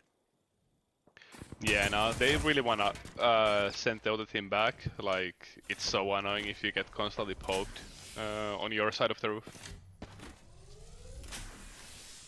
And Team Intel, again, just continuing to try and find something here, but you can see good damage coming out from Pop-Tarts at the very least. Lucas setting up the crossfire from the right. Gives them a moment of pause here, but now Pop-Tarts, you can see they're trying to get more bearing about their ground. There's Team Razor, though, in a fight over by Train. Zeratree is getting a lot of decent free damage off onto them. Post and Iron have already gone down. Light coming in from the third party as well with that triple take from super far off. 00 negative was the one that threw down that defensive bombardment. And so they are at least in the area, and there they are, playing inside Train Yard proper, but they will be able to finish off that squad, as it looks like that Intel Pop-Tarts fight finally taking place, as they've traded 1 for 1, and it looks like Team Intel went for the full commit onto this fight. They did try to push in. Lucas is disconnected from the squad, and he has dropped down onto the low, but he does get thirsted up as the third party came in. You can see Aketu finishing off Team Intel throughout all of that. Yeah, Pop-Tarts kind of lucky to get away there. I thought Intel was gonna run them over, but it was third party, so. And you can see why Team Intel were so hesitant to try and full commit onto this. The third party was there, and they did get taken out. We have a better idea where the ring is going, but it's still kind of a split. As you can see, a lot of Sorting Factory is still in. And so, yeah, it might be that ring that you were talking about. But take a look at how much Harvester is still in. Yeah, definitely not the sorting ending. Oof, that ending. This one's going over towards the snake, the northeast snake.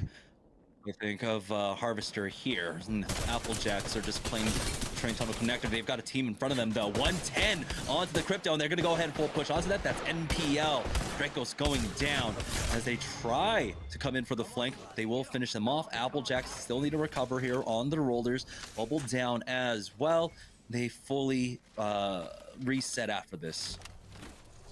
Yeah, really good fight from them. Doplex was a really good place there. Had so many free shots. Even got the flank after the initial 110 damage.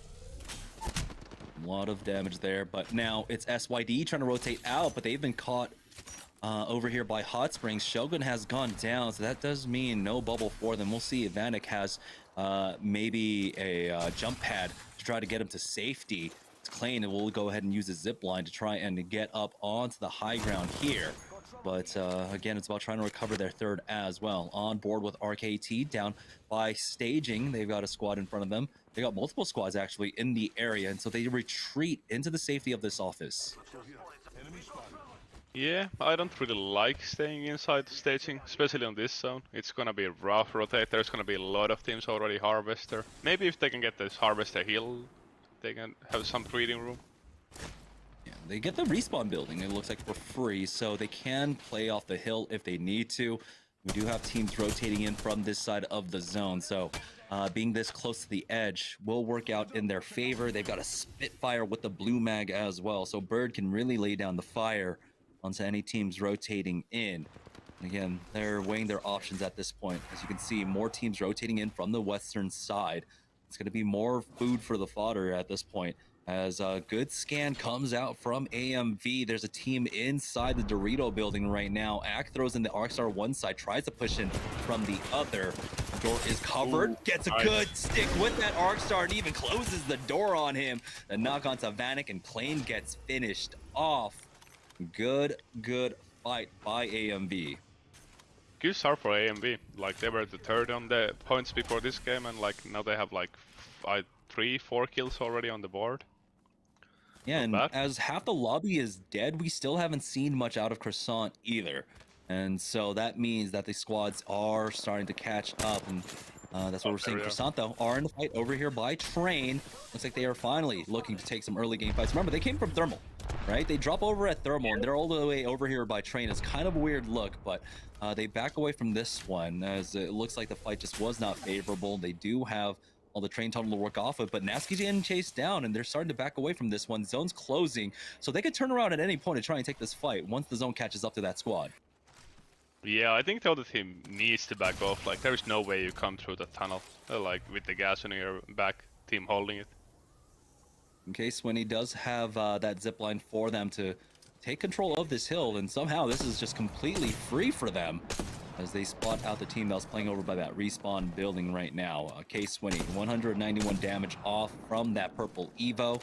It's got a lot of ammo for that longbow as well to work with, but now the zone again will pull away into Harvester proper and go towards the northeast side of that point of interest. Yeah, I think that was AMV Croissant was shooting there, so that will be an interesting fight to see if AMV could win that fight. This is going to be a difficult rotate for those two teams too. They need to deal with each other right now. They don't know that Rice Krispie Treats have a lot of the western side of Harvester locked down. You can see the barrels down there for Bird. And so they might accidentally run into 6 or 7 barrels down there. It's Team Pringles playing inside the middle of Harvester right now that are at least trying their best to gatekeep Rice Krispies. So this could be another fight to keep an eye on. Yeah, no, for sure. Like, it's not even that bad spot for Pringles. If there is nobody on their south, that's a really good spot, strong spot. Ooh. AMV, I think, might have been caught out here. It is. That's Moody going down. Phony picked that one up. The grav lift has been used as well, and he has not made his way behind cover. Phony backs away, though, because Rice Krispies decide to turn onto them. Presley is trying to secure that kill, and they will, so Mooney goes down. Arcstar forces Team Pringles out of position just a bit, but Presley's able to regain that for now. As Rice Krispies try to take advantage about all of that, but yeah, nothing happens. We'll see, though. AMV, if they have the time to try and go for that res. Yeah, they 100% should try to get that banner. It's so needed to have 3-man. If they have mobile res on them. If they don't, then just leave the banner. We do have replicators in the area. But this is also just zone number 3, so there might just be a respawn, maybe down by tree or something. Oh no, never mind. It's impossible now. Ak has gone down, and he's gone thirsted by Pony. Now Pony's popping off with the grabber. Doing a lot of damage with it here, and that's keeping a lot of the teams at bay, and that's very important for Team Pringles, who are basically the gatekeepers over here at Harvester. As you can see, Fury's trying his best to keep track of the teams, but they have made their way a full 3-man underneath Harvester as well, and they have to deal with Rice Krispies above as well. And so a lot of focus now coming down over to this side, as it looks like Croissant has gotten themselves into a fight as well. We saw a knock coming out from Case Swinney, or maybe it was just a long-range shot. Croissant have made their way into the northwest snake of Harvester. Oh, that was free. That's kind of surprising. After seeing, like, if teams see the third circle, maybe. I don't know.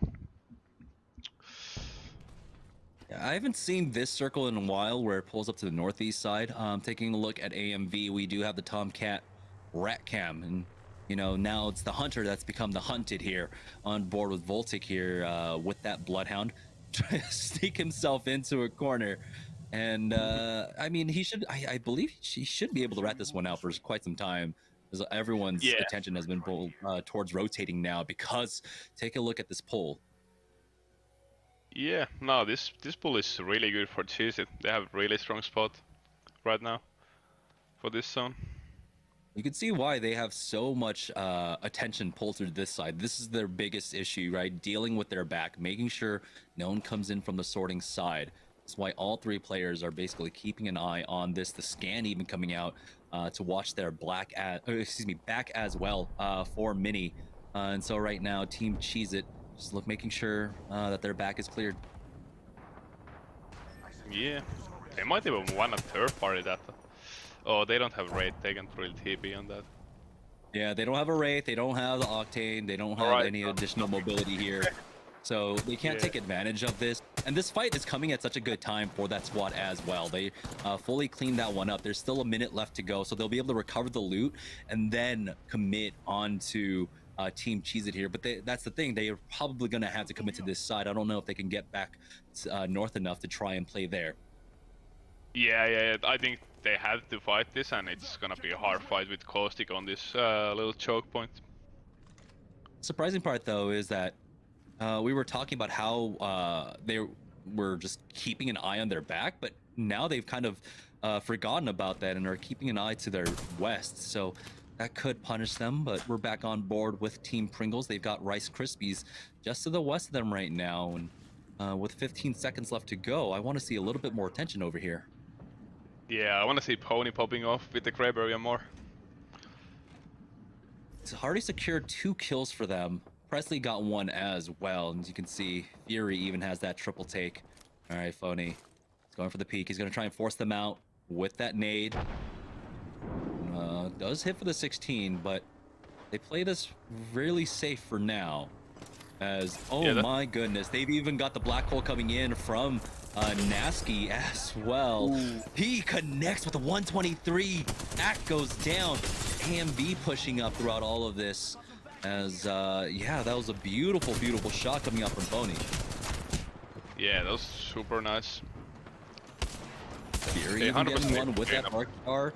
There's just 1 left as Team Pringles who's out on Presley throughout all of this somehow. Voltic came in and got that one up, but they will be able to res him right back up.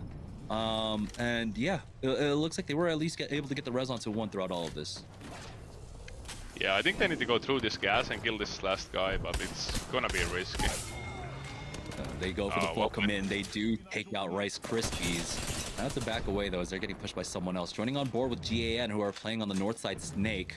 They've got a squad in front of them. There's the team is above them right now on the roof, so they do hold the line for the time being. Croissant though, in the middle of Thermal, have to make their way on out. As actually some of them are on the low ground. It's just Case Swinney up here by himself with that longbow, trying to find an angle on this team. Yeah, no, that's just bad news for like every other team in the lobby right now who's fighting for the first place. Croissant being still alive in the top 7 situation. Again, I mean, they've secured top 7 in the last 2 games as well, and so You know, they're consistent if not anything, but they just haven't been able to get as much throughout the early game. Nice movement tech there coming out from Nasky. I mean, Horizon, it's so easy to do, especially when you got that jump pad. K-Swinny with the longbow, he still has 80 shots left in it. Nasky forced to use that gravity lift to rejoin his squad and back up. They need to find something here, somewhere to play off of right now, but they're just forced to heal up. Nasky still has to hit that medkit as well. Looks like someone is going to go ahead and challenge them, but with the help of Wizzy, they get the knock and the kill onto Blight. Yeah, now this is not really pleasant spot for Croissant because there's team on their north and the south side. There's even 2 teams on their south, so this is gonna be really, really rough. Well, they're getting Arcstarred out of position as well, and they're trying their best to survive throughout all of this. K-Swinny will go ahead and swing on in. Team Pringles, though, playing underneath the snake. Not EMP'd, but they are safe for now. Defensive bombardment was used as well, but Presley is holding on to his for the time being. Spots out one. Now we have hit a final circle here as Croissant does get finished off. Looks like K-Swinny bleeding out to the ring of all things. So 5 squads left, 14 players remaining in this final circle. Yeah, this is like Pringles looking like a push. I don't know if this is good push. Maybe they want to rack up some kills, or maybe not. Yeah, it looked like it was just using the bubble to try and see if they can get inside to play a little bit safer here, but you can see almost every team playing very tight, playing very close to each other right now because we have hit the top 5. And so every placement point, or every placement that you improve upon gets you so many more points. From 5th to 4th, that's 1 point at least. From 4th to 3rd, that's going to be an additional 2. So surviving here means so much right now for our squads. Yeah, no, for sure, for sure. I think Cheez-It have the best spot right now because they have the whole east side of the zone. There is like enough rocks for them to be on the like behind, have a cover. Yeah, and it's all about just team firing properly as the squads do start coming out of this. Yeah. They have a huge opportunity to pick up so many kill points here in a safe way as well. But here we go, 2 seconds now. The slow zone will start moving, but they are on the edge of the ring, so they might be forced out of position before everyone else. Phony still has 5 shots left in this Kraber. Yeah, that might actually happen. Phone, especially with the Kraber watching that might be his like end. All right, here comes Team Lonely Fans trying to make their move. They've already used their bubble, and what's the plan here at this point? As soon as the bubble goes down, they're going to be forced to fight with Team Cheez-It. It looks like on the other side of this rock. Arc starts coming in along with the nades now as Blight is going down to about 30 HP. 20 HP left here. 00 negative has gone down to the defensive bombardment here. And again, Lonely Fans have nothing to work with. Pringles still have their bubble as well as they make their push on out. And now, Phony, he's got the Spitfire. He's almost out of ammo, but it's the Spitfire, so he does work with that one. But Pringles are now down to a duo here. It's a 3v2 in this, as it looks like, I think this is Team Cheez-It on the other side in 1v2, trying to finish them off. And Team Pringles will get the win here in game number 5. Yeah, they have a lot of kills. Like they fought with the like on the Harvester, like a couple teams. Phony got like a couple rotating kills also with the Kraber, so I think they have a really good game. And yeah, and I don't remember really seeing Croissant that much on the kill feed as well. So even though they hit about top 7, top 6, again, this might be another one of those games where they got maybe 5 or 6 points. So definitely an opportunity for teams to catch up. That was game number 5, though. We have one final game left to go. So we're going to take another break, and when we get back, we'll have game number 6, our last game of the evening, right after this. It's Kellogg's, Fruit Loops, Apple Jacks, Corn Pops, Tiger Paws. They're Jumbo. Jumbo snacks, snack time heroes. Go take them on the go. Eat your cereal, magnified, showing up for snacking time. Jumbo snacks, snack time heroes. Go take them on the go. It's Jumbo. It's for snacking. It's Jumbo snacks. What's your favorite splash? It's fruit refreshing. Stack Pringles flavors. Make new ones. How much do you think Pringles paid these people? Hardly anything. Hey, you guys want to stack different Pringles flavors to create new flavor combos? Here, I'll go first. Pizza, barbecue, and jalapeno. The spicy barbecue pizza stack. Get him! Grandpa, what's going on? Pringles. We're trapped in a Pringles commercial. They must have taken us in our sleep. How can we get out? We can't, Summer. They warned me this would happen and I didn't listen. Stack Pringles, make endless new flavors. Stacking Pringles to make new flavors. Make endless new flavor and barbecue, wavy, and sour cream and onion equals a 3-layer dip stack. Yeah, it's one heart, one shot. Now the future is yours. Go.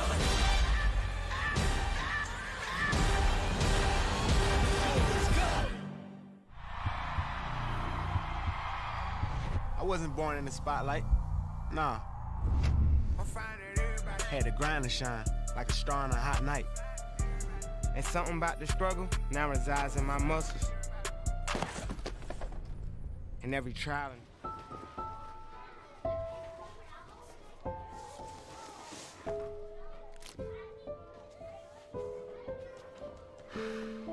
Hey, shake it, kiddo.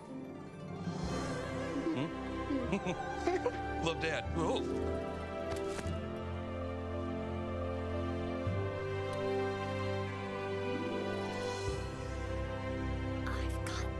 Kellogg's Rice Krispies Treats. A little love when it's needed. 5 games in the books and 1 more to go. Yeso back here in the Esports Arena, Orange County Studios. And we see Pringles back on top. They've been trying to chase down Croissant Warriors here the last couple of rounds, and that big boost of points is certainly going to put a dent in the Croissant Warriors lead as, again, they weren't really able to get into that top 5. Not sure quite how many kills they got, but Pringles certainly closing that gap. They came into the week 28 points behind Team Pop-Tarts, who took over first place a week ago. But I think with that victory right there, should be Pringles hopping back in front of Team Pop-Tarts in terms of our partnered team leaderboard. We will check that one later on in the night, but let's check out our post-game stats here for game number 5. And you see Phony was doing some work there with the Kraber, IGLing for Team Pringles, looking really strong. Fury with 6 kills there and over 1,500 damage. So Team Pringles really starting to click, getting back into things as they were in first place after 3 weeks, looking to get back to it here in the middle of week number 5. We'll see if they can chase down Croissant Warriors in game number 6. Promises to be a banger. Stick around.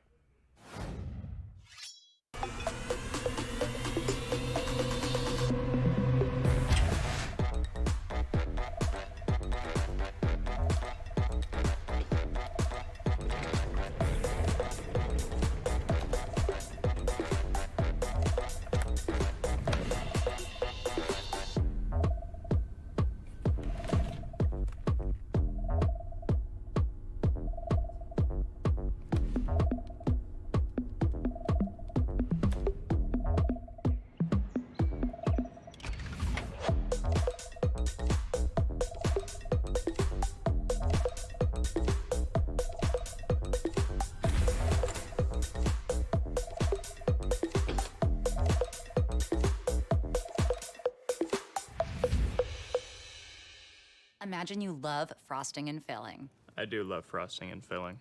Oh, well, imagine if there was a way to enjoy that delicious goodness anywhere, anytime, out of the toaster, out of the box, out of one of those baggy thingies, with nothing but a thin layer of foil between you and... Pasta. Yes, Curtis. This is a commercial about pasta. I love it. Frosting and filling for your pasta. I like pesto. All right, guys, welcome back to Series E as we're about to head into the final game of the evening. So let's go ahead and take a look at the Mobile One leaderboard here, heading into game number 6. And now Team Pringles have caught up. Croissant Warriors, their 30-point lead after game number 2 has been now cut down to 1 point, and Team Pringles now have the opportunity to take first place. Yeah, that's impressive from Pringles. They just need, like, I kind of hope they pop off this game also and just takes this home after such a big lead, of course. It looks like Team Pringles are getting more and more comfortable here. You saw Phony really popping off with that Kraber, putting it to really good use there inside Harvester. And Croissant Warriors haven't been able to get much going. I mean, we saw there in game number 5. They tried to find some early game fights. They tried to find something over at Train Yard. Just nothing came their way. Yeah. That's the worst thing. Like maybe on their minds they didn't even play bad, but they just didn't have any chances basically to get anything rolling. Yeah, and so that has opened up the opportunity. So now it's a two-way race between Croissant Warriors and Team Pringles for first place. Team Pringles have been really heating up now. Let's take a look at the Mobile One high performance moment of game number 5. And this is it. Team Lonely Fans makes the push out. This was, I think, Cheez-Its opportunity, but getting pushed here, this is not something that they could have expected. Yeah, no, definitely not. Like it's so unlucky that team decides to push Cheez-It there. That's kind of ruins their game, also, I would say.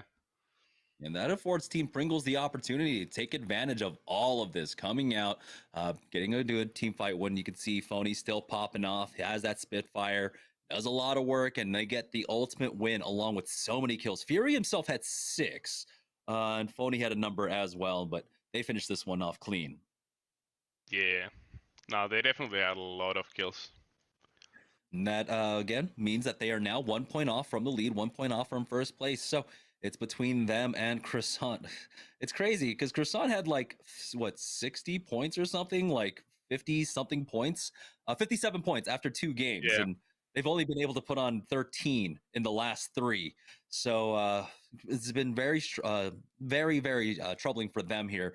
But we'll see if they can close this one out. It's going to be game number 6, our final game of the evening. It's all coming down to those 2 teams, and it's been Team Pringles in the last 3 games that have been so impressive.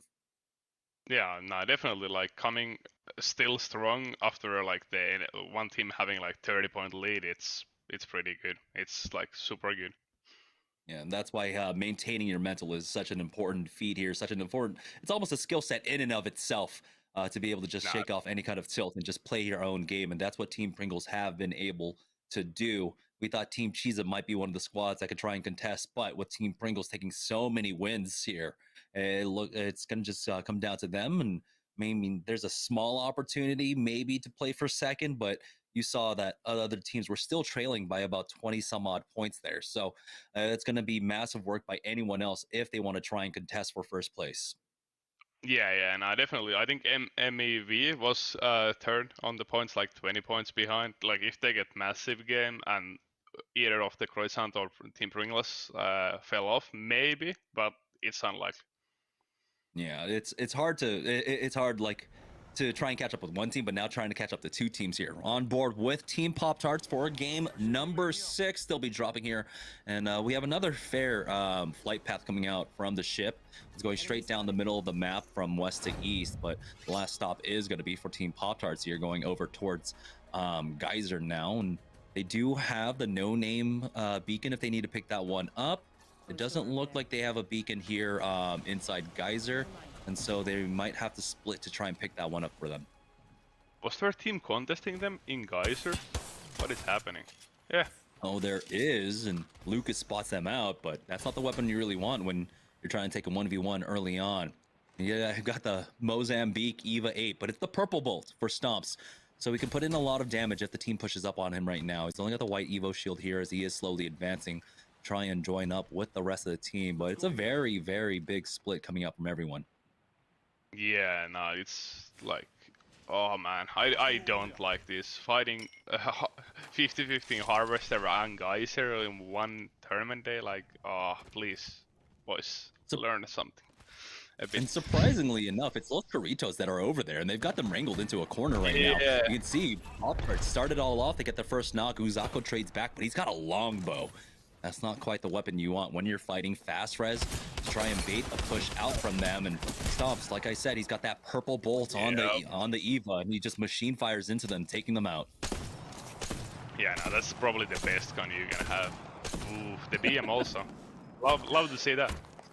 Yeah, they have the quick res here as well, bringing him back up, but he needs to find heals. And luckily for them, though, we saw where the ring is going. It is pulling on over to them, joining on board with Team SeriesE, though they've got challenged off the rip, and you got to be careful. Rakanishu, he's got the Eva 8 along with the flat line for this one. The crossfire setup, Joy Blackout right on top of them, taking out King Agni. And it's just unfortunate. This squad, Zimby, Agni, and I Heart Not Sam, this is what, there's 6 different drop spot throughout all of our 6 games tonight. Yeah, probably like a 5th, and like that's just not how you supposed to play. Just learn the one drop spot and fight for it. That's the best advice I can give you.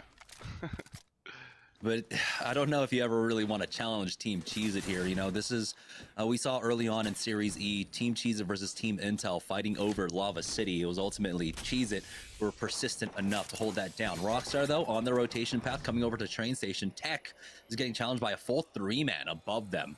And they have full committed onto the Mirage as well. I was thinking maybe like during halftime, it was like they were playing a game of pubs just to stay hot, and Matt Pickett just forgot to swap off, and now they're just committing onto it.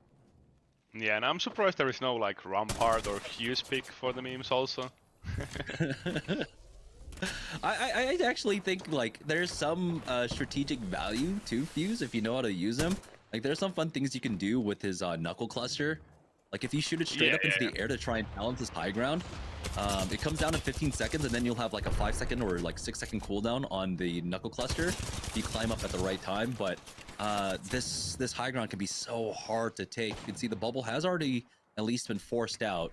There's no jump pad for Crummy, unfortunately, and Tech is the one who's got the gravity lift for his squad, but he's disconnected from them to try and go up top right now. It's just a poke battle between Rockstar and whoever the hell this is on the other side.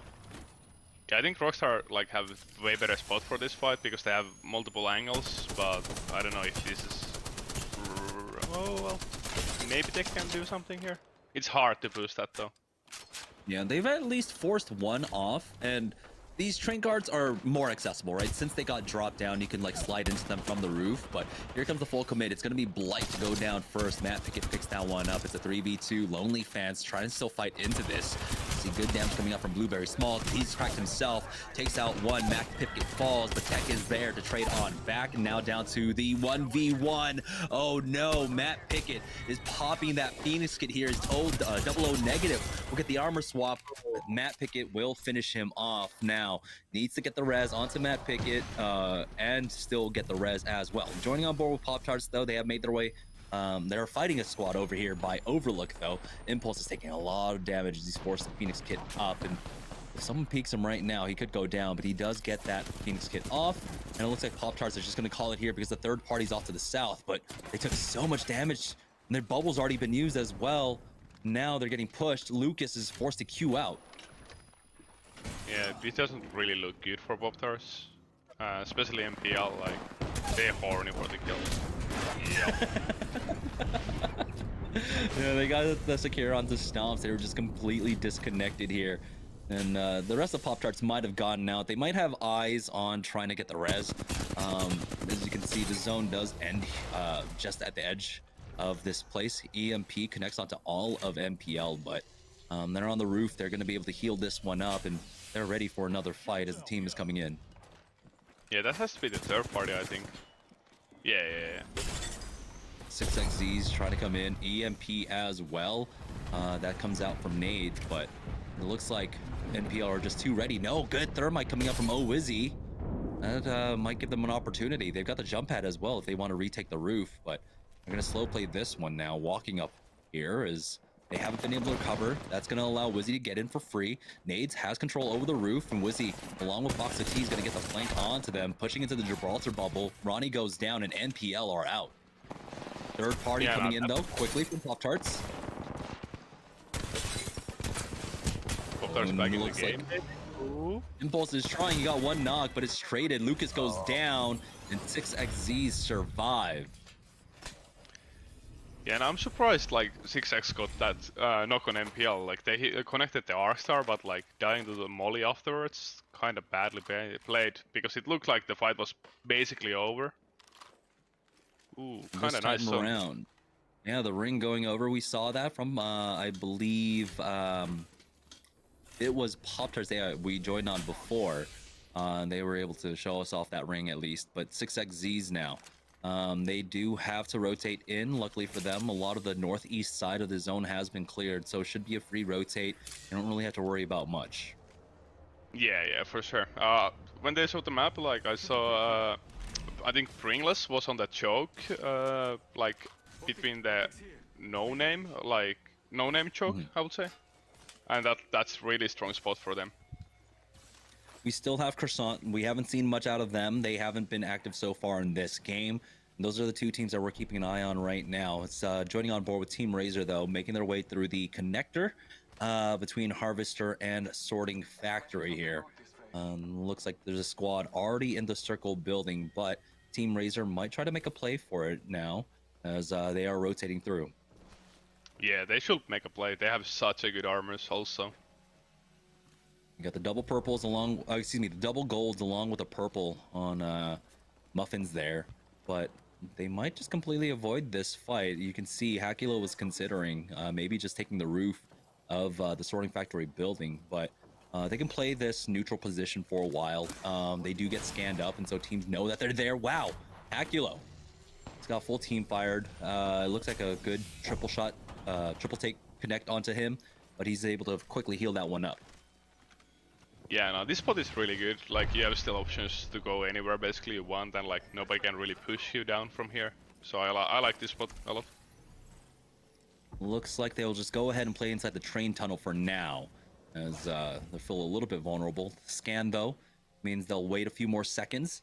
But let's take a look at Team Pringles. You said, of course, playing that choke towards basically where the circle's going to end.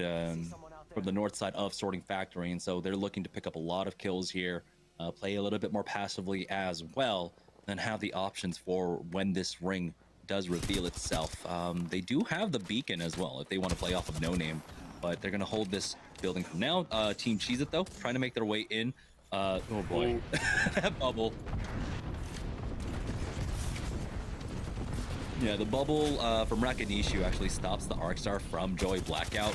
But, you know, it was right onto another Gibraltar Dome as well. Spotting out the Octane, getting some decent damage off. Mini gives chase with the Spitfire. Now slides in, will finish off GAN. That's a pretty big win for Team Cheez It here, because that gives them the complete southeast side of the zone free to themselves. Yeah, 100%. And they were like the low grind team. Winning the high grind team is really good. This point, they've got their options as well. They can continue to play, and it looks like they do have buildings locked down. Joey Blackett has his barrels still in position over there. Be surprised if any team infiltrated that. They've got ultimate excels to throw around as well, and I mean, that was just a pretty clean team fight. They committed some nades and such into that one, so they'll have a lot of utility, as you can see, going over their way. Rockstar, though, did finish off a fight up against SYD, as it looks like Muffins into a fight with Clean as well, finishing that one out. Tech's having some mouse issues, that look like. Yeah, he came to a full stop for a second. I thought, like, we lost our feed. If it wasn't for the timer, I would have been none the wiser and be like, guys, we've got a feed crash. But no, Tech just like came to a full stop there. On board with Croissants. Remember, this is the other squad that is challenging, who's currently in first place. Team Pringles just 1 point behind them. They're the team that have control over Sorting Factory building right now. And we know that Team Razor in the area. We've got one more squad, of course, as well to their north in the circle building, but their attention is being pulled away to the south right now. They want to make sure that they don't get flanked throughout all of this. Nasty. A lot of damage there. I don't know from what, but K-Swinny is setting up a zip line to get them on top of the cranes just in case they need to fight. Yeah, after the this fight is kind of worth, because like after they kill the team, if they win the fight, they have their free beacon for themselves also. So like they get like double win basically. The other team in second place right now, it is Team Pringles. Remember, 1 point behind Team Croissant Warriors now, trying to play the northern choke of this zone, not really spotting out much, playing this super passively. You can see just before they were over by the bins and playing a little bit more forward, but right now they know exactly the position that they're in, that they're so close to having first place. This zone is so good for Pringles. This is Because almost a Croissant- win for them. Yeah, I will almost say that also, especially when Croissant is like south on the sorting roof. That's gonna be rough for them. They need to kill like a lot of teams to come to that like top 5 area even. Yeah, teams in that area. Remember, we have like Team Razor over there. It looks like Applejacks are playing the circle building. Rice Krispies are playing the north side. No Name. A lot of teams are in the way, and now Croissant. They're the ones really on the back foot here. As K-Swinney pushed up towards the jungle gym, did get cracked. Has to bat up. That might be Team Razor poking out. Again, getting tagged as he goes for the peak. He has to back away from this one. They have a minute and 24 seconds, but they still have so many teams that they have to challenge at this point. Yeah, they can't even like really rotate to the east side because there was a team also on the east. Guys who choked, there was team, and then there was like the house between the chokes, there was team also. So like they're kind of stuck. They need to fight like somebody, and that's gonna be kind of like third-partiable fight. It might be Rockstar that are pinned down as well. You see another team was playing this choke to the western side. They're playing off the low. Matt Pick is trying his best to at least bait them out with a decoy, but no one has been caught off guard by that. Tech getting cracked, brought down to about 40 HP. They have to back away from this one, and the timing for it is basically gone with 40 seconds left to go. It's almost impossible to try and push that hill, so Matt Pickett will back away. They might have to commit to a different way to rotate in. Yeah, their best option is that choke, what they pinged on the map, but like I don't think it's good long term. Because there is team on that diner. Yeah, looks like they're committing here, but it's Croissants that actually pushed out to this western side. Somehow had made it in, coming in from behind as well. And Applejacks take their fight win up against Team Razor, and so it was good that Croissant actually left there because that allowed these teams to actually fight it out for the time being. And I believe Applejacks were holding circle building as well, so that should be free for them to retreat onto right now as the zone closes up. Yep. I wonder like if Croissant has like really good rotate to the north side, or do they wanna come to the south side of the zone? Because they had the beacon scan, so like we will see what they decide to do. Yeah, here's Rockstar though. It looks like they were able to make it through the choke, and now they're the ones going to try and contest for that circle building Crummy. Or they could just play underneath for the time being and try to wait for the reveal. Never mind, 181! Oh, if he had a blue mag on that Volt or even a purple, he could have finished that one off. But wow, 180 once again. And I'm surprised that Crummy actually didn't just try and push through that door to get the knock with the Arc Star. But he survives throughout all of that. That allows the rest of his team to come in. Matt Pickett goes down. Duplex holds the line for himself. Tech needs to be the next one to challenge here. But as you can see here on the low, he's got to be careful. The Mirage clones actually kind of distracting him.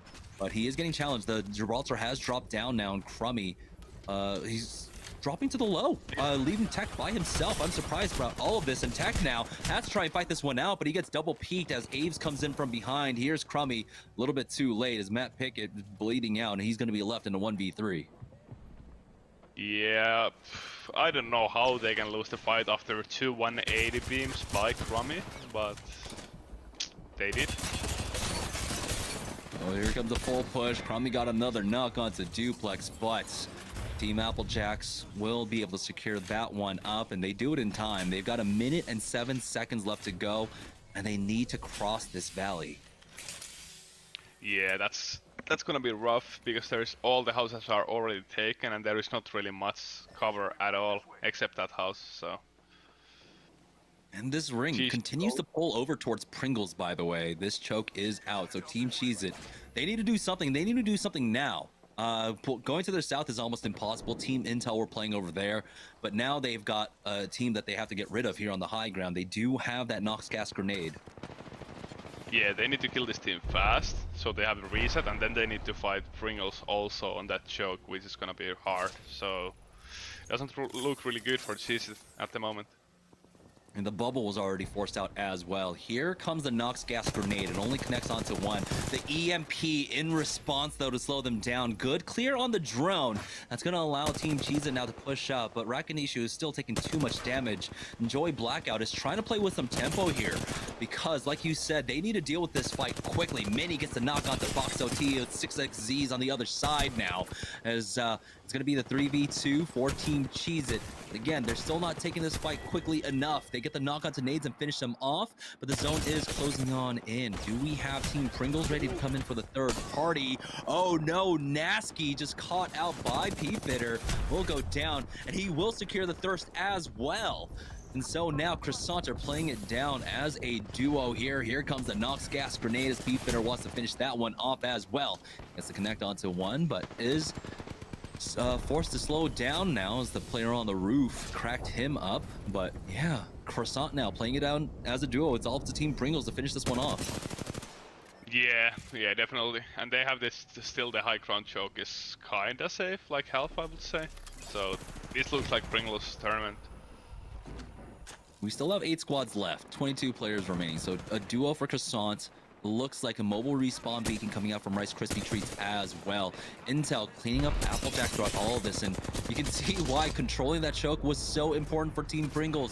They get to play the safe while all the teams are just funneled down here onto the south-hand side. But the most important part throughout all of this, though, is that Croissant are picking up kill points. So even if it comes down to maybe Croissant getting second place and Pringles getting first, with kill points alone, Croissant might have secured this. They're going to go full commit onto this as well. Taking the jump pad, Case Switty almost goes down.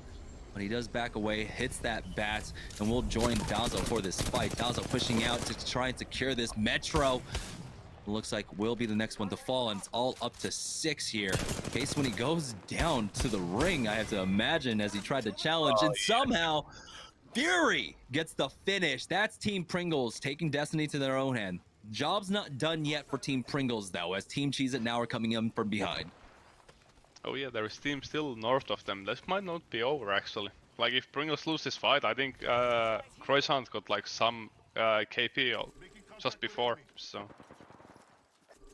The important part is if they finished off Team Intel. I don't remember seeing that on the kill feed, because those were the 2 knocks that they were trying to secure themselves. And so they might not have gotten those kill points. We'll have an update on that later. We can let our admins deal with that. As you can see, it's actually multiple teams, it seems, coming out from this side, or just a really wide crossfire being set up. Team Intel are still in, and so that means Croissant did not secure those points as well. And so for the time being, Team Pringles, their job is a little bit easier. They got the first knock onto Joey Blackout. It looks like AMV are in the area as Rakanishu has gone down. Mini picks up a kill onto Mooney, and now Team Pringles are trying to bide their time to come in for the third party throughout all of this. We're down to 3 squads remaining. Aves is a solo. We've got 1 more kill going on over as well, and it looks like Team Pringles might have just done it off of placement points alone to finish this one all off. It's coming down to a 3v1v1. If Team Pringles don't get the win here, I'd be pleasantly surprised, but it looks like they might have just got it. Yeah, most likely, most likely. There is still Kraber on the enemy team. They might not win the game, but I think they still had the tournament on their back. Presley just went down to the ring, by the way, as the bubble just finishes off as well. But, you know, it's 2 rats, so we get our ultimate value rat cam at the end of the day from Tomcat. Aves, yeah, has that Kraber in play.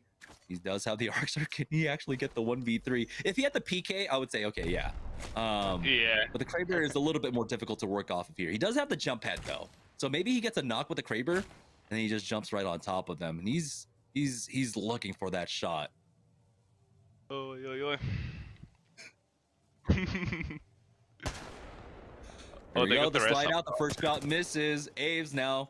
We'll still go for the peak though, but yeah, it's 1v1v3 at the end, and Team Pringles are looking to finish this one off. Here comes a scan from Voltic, and don't know how well they were keeping track with the kill feed. Do they know that it's just rats? Tony does have the scan as well. There it is. They spot the first one coming out, exterminated, and now it's all up to A's from Team Applejacks. At least secure second place for his squad, but it's just a matter of time. Yeah, it is. They really, I feel like the Pringles is kind of scared. Like they know 100% it's 3v1 and still like, oh, maybe they're scared of the Kraber, actually, yeah. All right, he full commits on to them, and Team Pringles will take the last win of the evening, and they might have just done enough there to catch up with Team Croissant, who had a massive lead at the beginning, 57 points across 2 games. But we're going to let our admins make sure, of course, they get all of the calculations done right, and we'll see who ultimately ends up on top. We're going to take one last final break, and when we get back, we will be able to announce the results for you guys after this.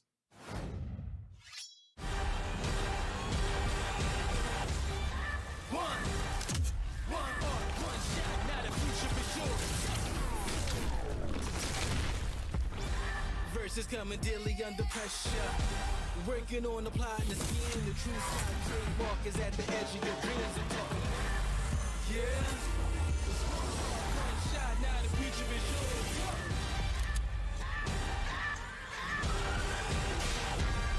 I'm turning dreams into reality. In the lab with the formula and chemistry. The memories spark and motivate and make the industry shake. Put the bars in the breaks. I'm talking one chance episode goes for the goal. It's one shot, now the future is yours. Go!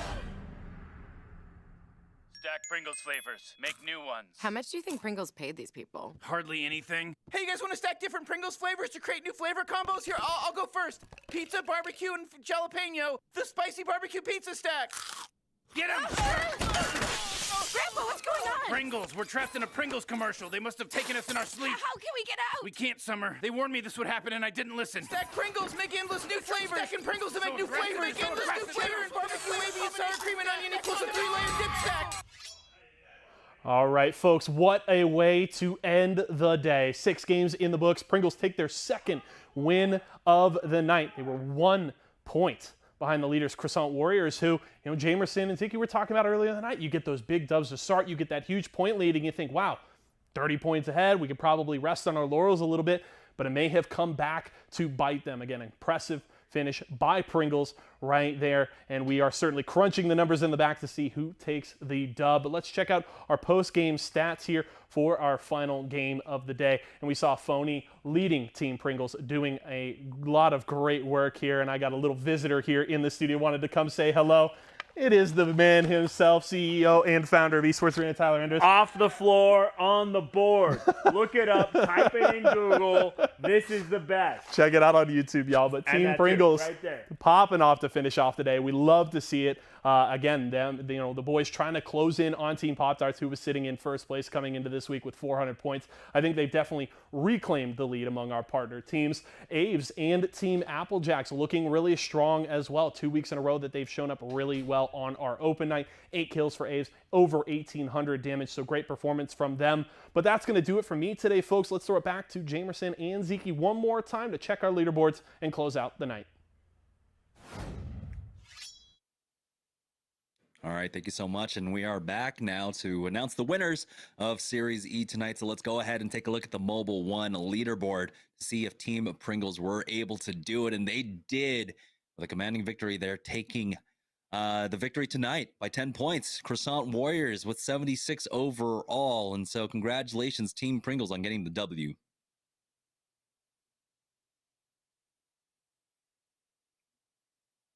Oh, sorry, I was muted. It was really impressive on Pringles, like how they played. Like there was Croissant leading by 30 points, and then end up winning by 10 points, like over Croissant. That's really nice. Nice to see. Yeah. And you got to imagine that this circle played a lot of into this as well. Croissant Warriors coming all the way from Lava to rotate into Sorting Factory. We saw a lot of teams in that last game going over towards the sorting side. So Croissant weren't able to get that position that they wanted. Team Pringles, they chose correctly. They picked that choke and were able to play it to the late game. Yeah, no, for sure. They picked the best spot on the map and like were able to hold it down also for them. I think Croissant they would have probably fought for like the same area, but like they played late rotations, just looted and get maybe a couple early fights. I don't know if they got any, probably not, but Yeah, and you can That's what see the happened. desperation when it came down to just Dazo and Swinney, where they were trying to pick up those kill points at the very least. After losing out on Nasky, they knew that they had to put some points on the board to have a shot up against Team Pringles in that position. But ultimately, it was Team Pringles to get the W. Let's take a look at the Mobile One high performance moment of our final game of the evening. And this is the moment here where Croissant knew that they got the 2 knocks onto Enemy and Aketu, and they had to try and commit for these kill points. Like, trying to play for the win was going to be so difficult for them, but they needed to secure these points. Yeah, and I think this is the turning point of the tournament, because if Dazo wins this fight under the building, I think they secure second place with more kill points than Pringles, and it will have been so close. You can see right there, 2 knocks onto Panders and Metro. And like you said, if they could have secured this fight, if Case Swinney didn't go down, I think to the ring, there was a huge opportunity. He had full armor as well, and it was just so close. And this was the moment. This was definitely the turning point of that game. Team Pringles, though, were able to just watch on as their competitors died, as their main competition of Croissant ultimately ended going down. So Team Pringles will walk away with $350 tonight, $150 going over towards Team Croissant as well. So they'll be splitting that one up. But that's going to go ahead and do it for us tonight. Thank you so much for joining us, Ziki. Any final words before we close out the show? Thanks for letting me be here. It's first time ever doing something like this, and it's been a pleasure. It's been a pleasure. Thank you very much. Yeah, it was really fun having you on. We will be seeing you guys tomorrow, I believe, for our pro night. And so you're going to be on the other side of this one, where we get to talk trash about you guys, and we get to pick apart everything, right?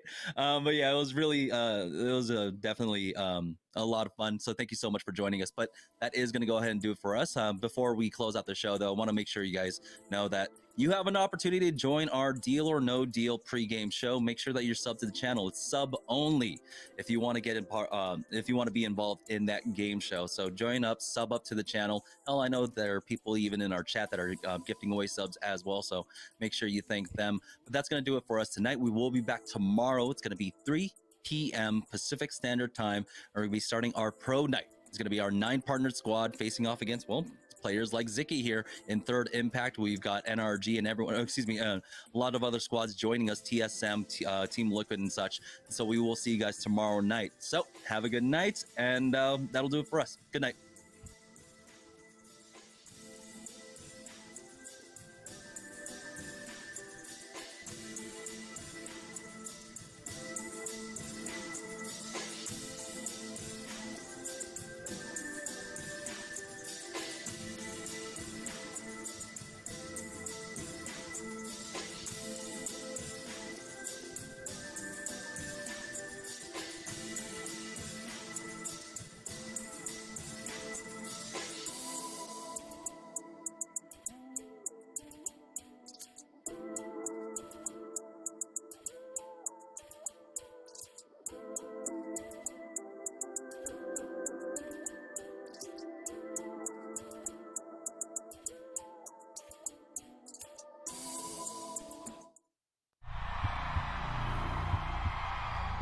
I wasn't born in the spotlight. Nah. Had to grind to shine like a star on a hot night. And something about the struggle now resides in my muscles. And every trial and trouble helped to hang my hustle. Real rock stars don't chase the spotlight. It chases them.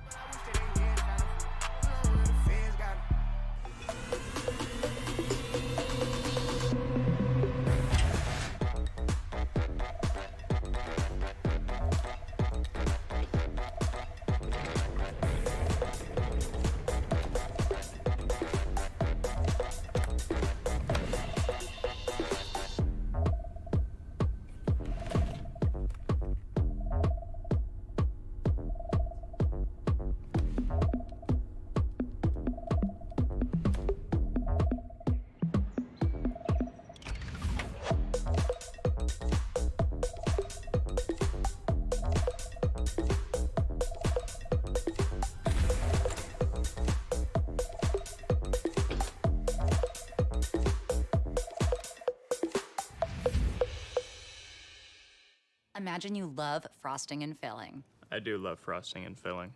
Oh, well, imagine if there was a way to enjoy that delicious goodness anywhere, anytime, out of the toaster, out of the box, out of one of those baggy thingies, with nothing but a thin layer of foil between you and... Pasta. Yes, Curtis. This is a commercial about pasta. I love it. Frosting and filling for your pasta. I like pesto. Fruit refreshing, refreshingly sweet, but without sugar, 0 calorie treat. Now all our top fresh flavored splash. It's fruit freshing. Team, it's been a grind, but I think I've aged you well. Some might say perfect. Who's ready to show 'em who's the cheesiest? I woke up feeling the cheesiest, coach! Cheese It, official sponsor of the college football playoff.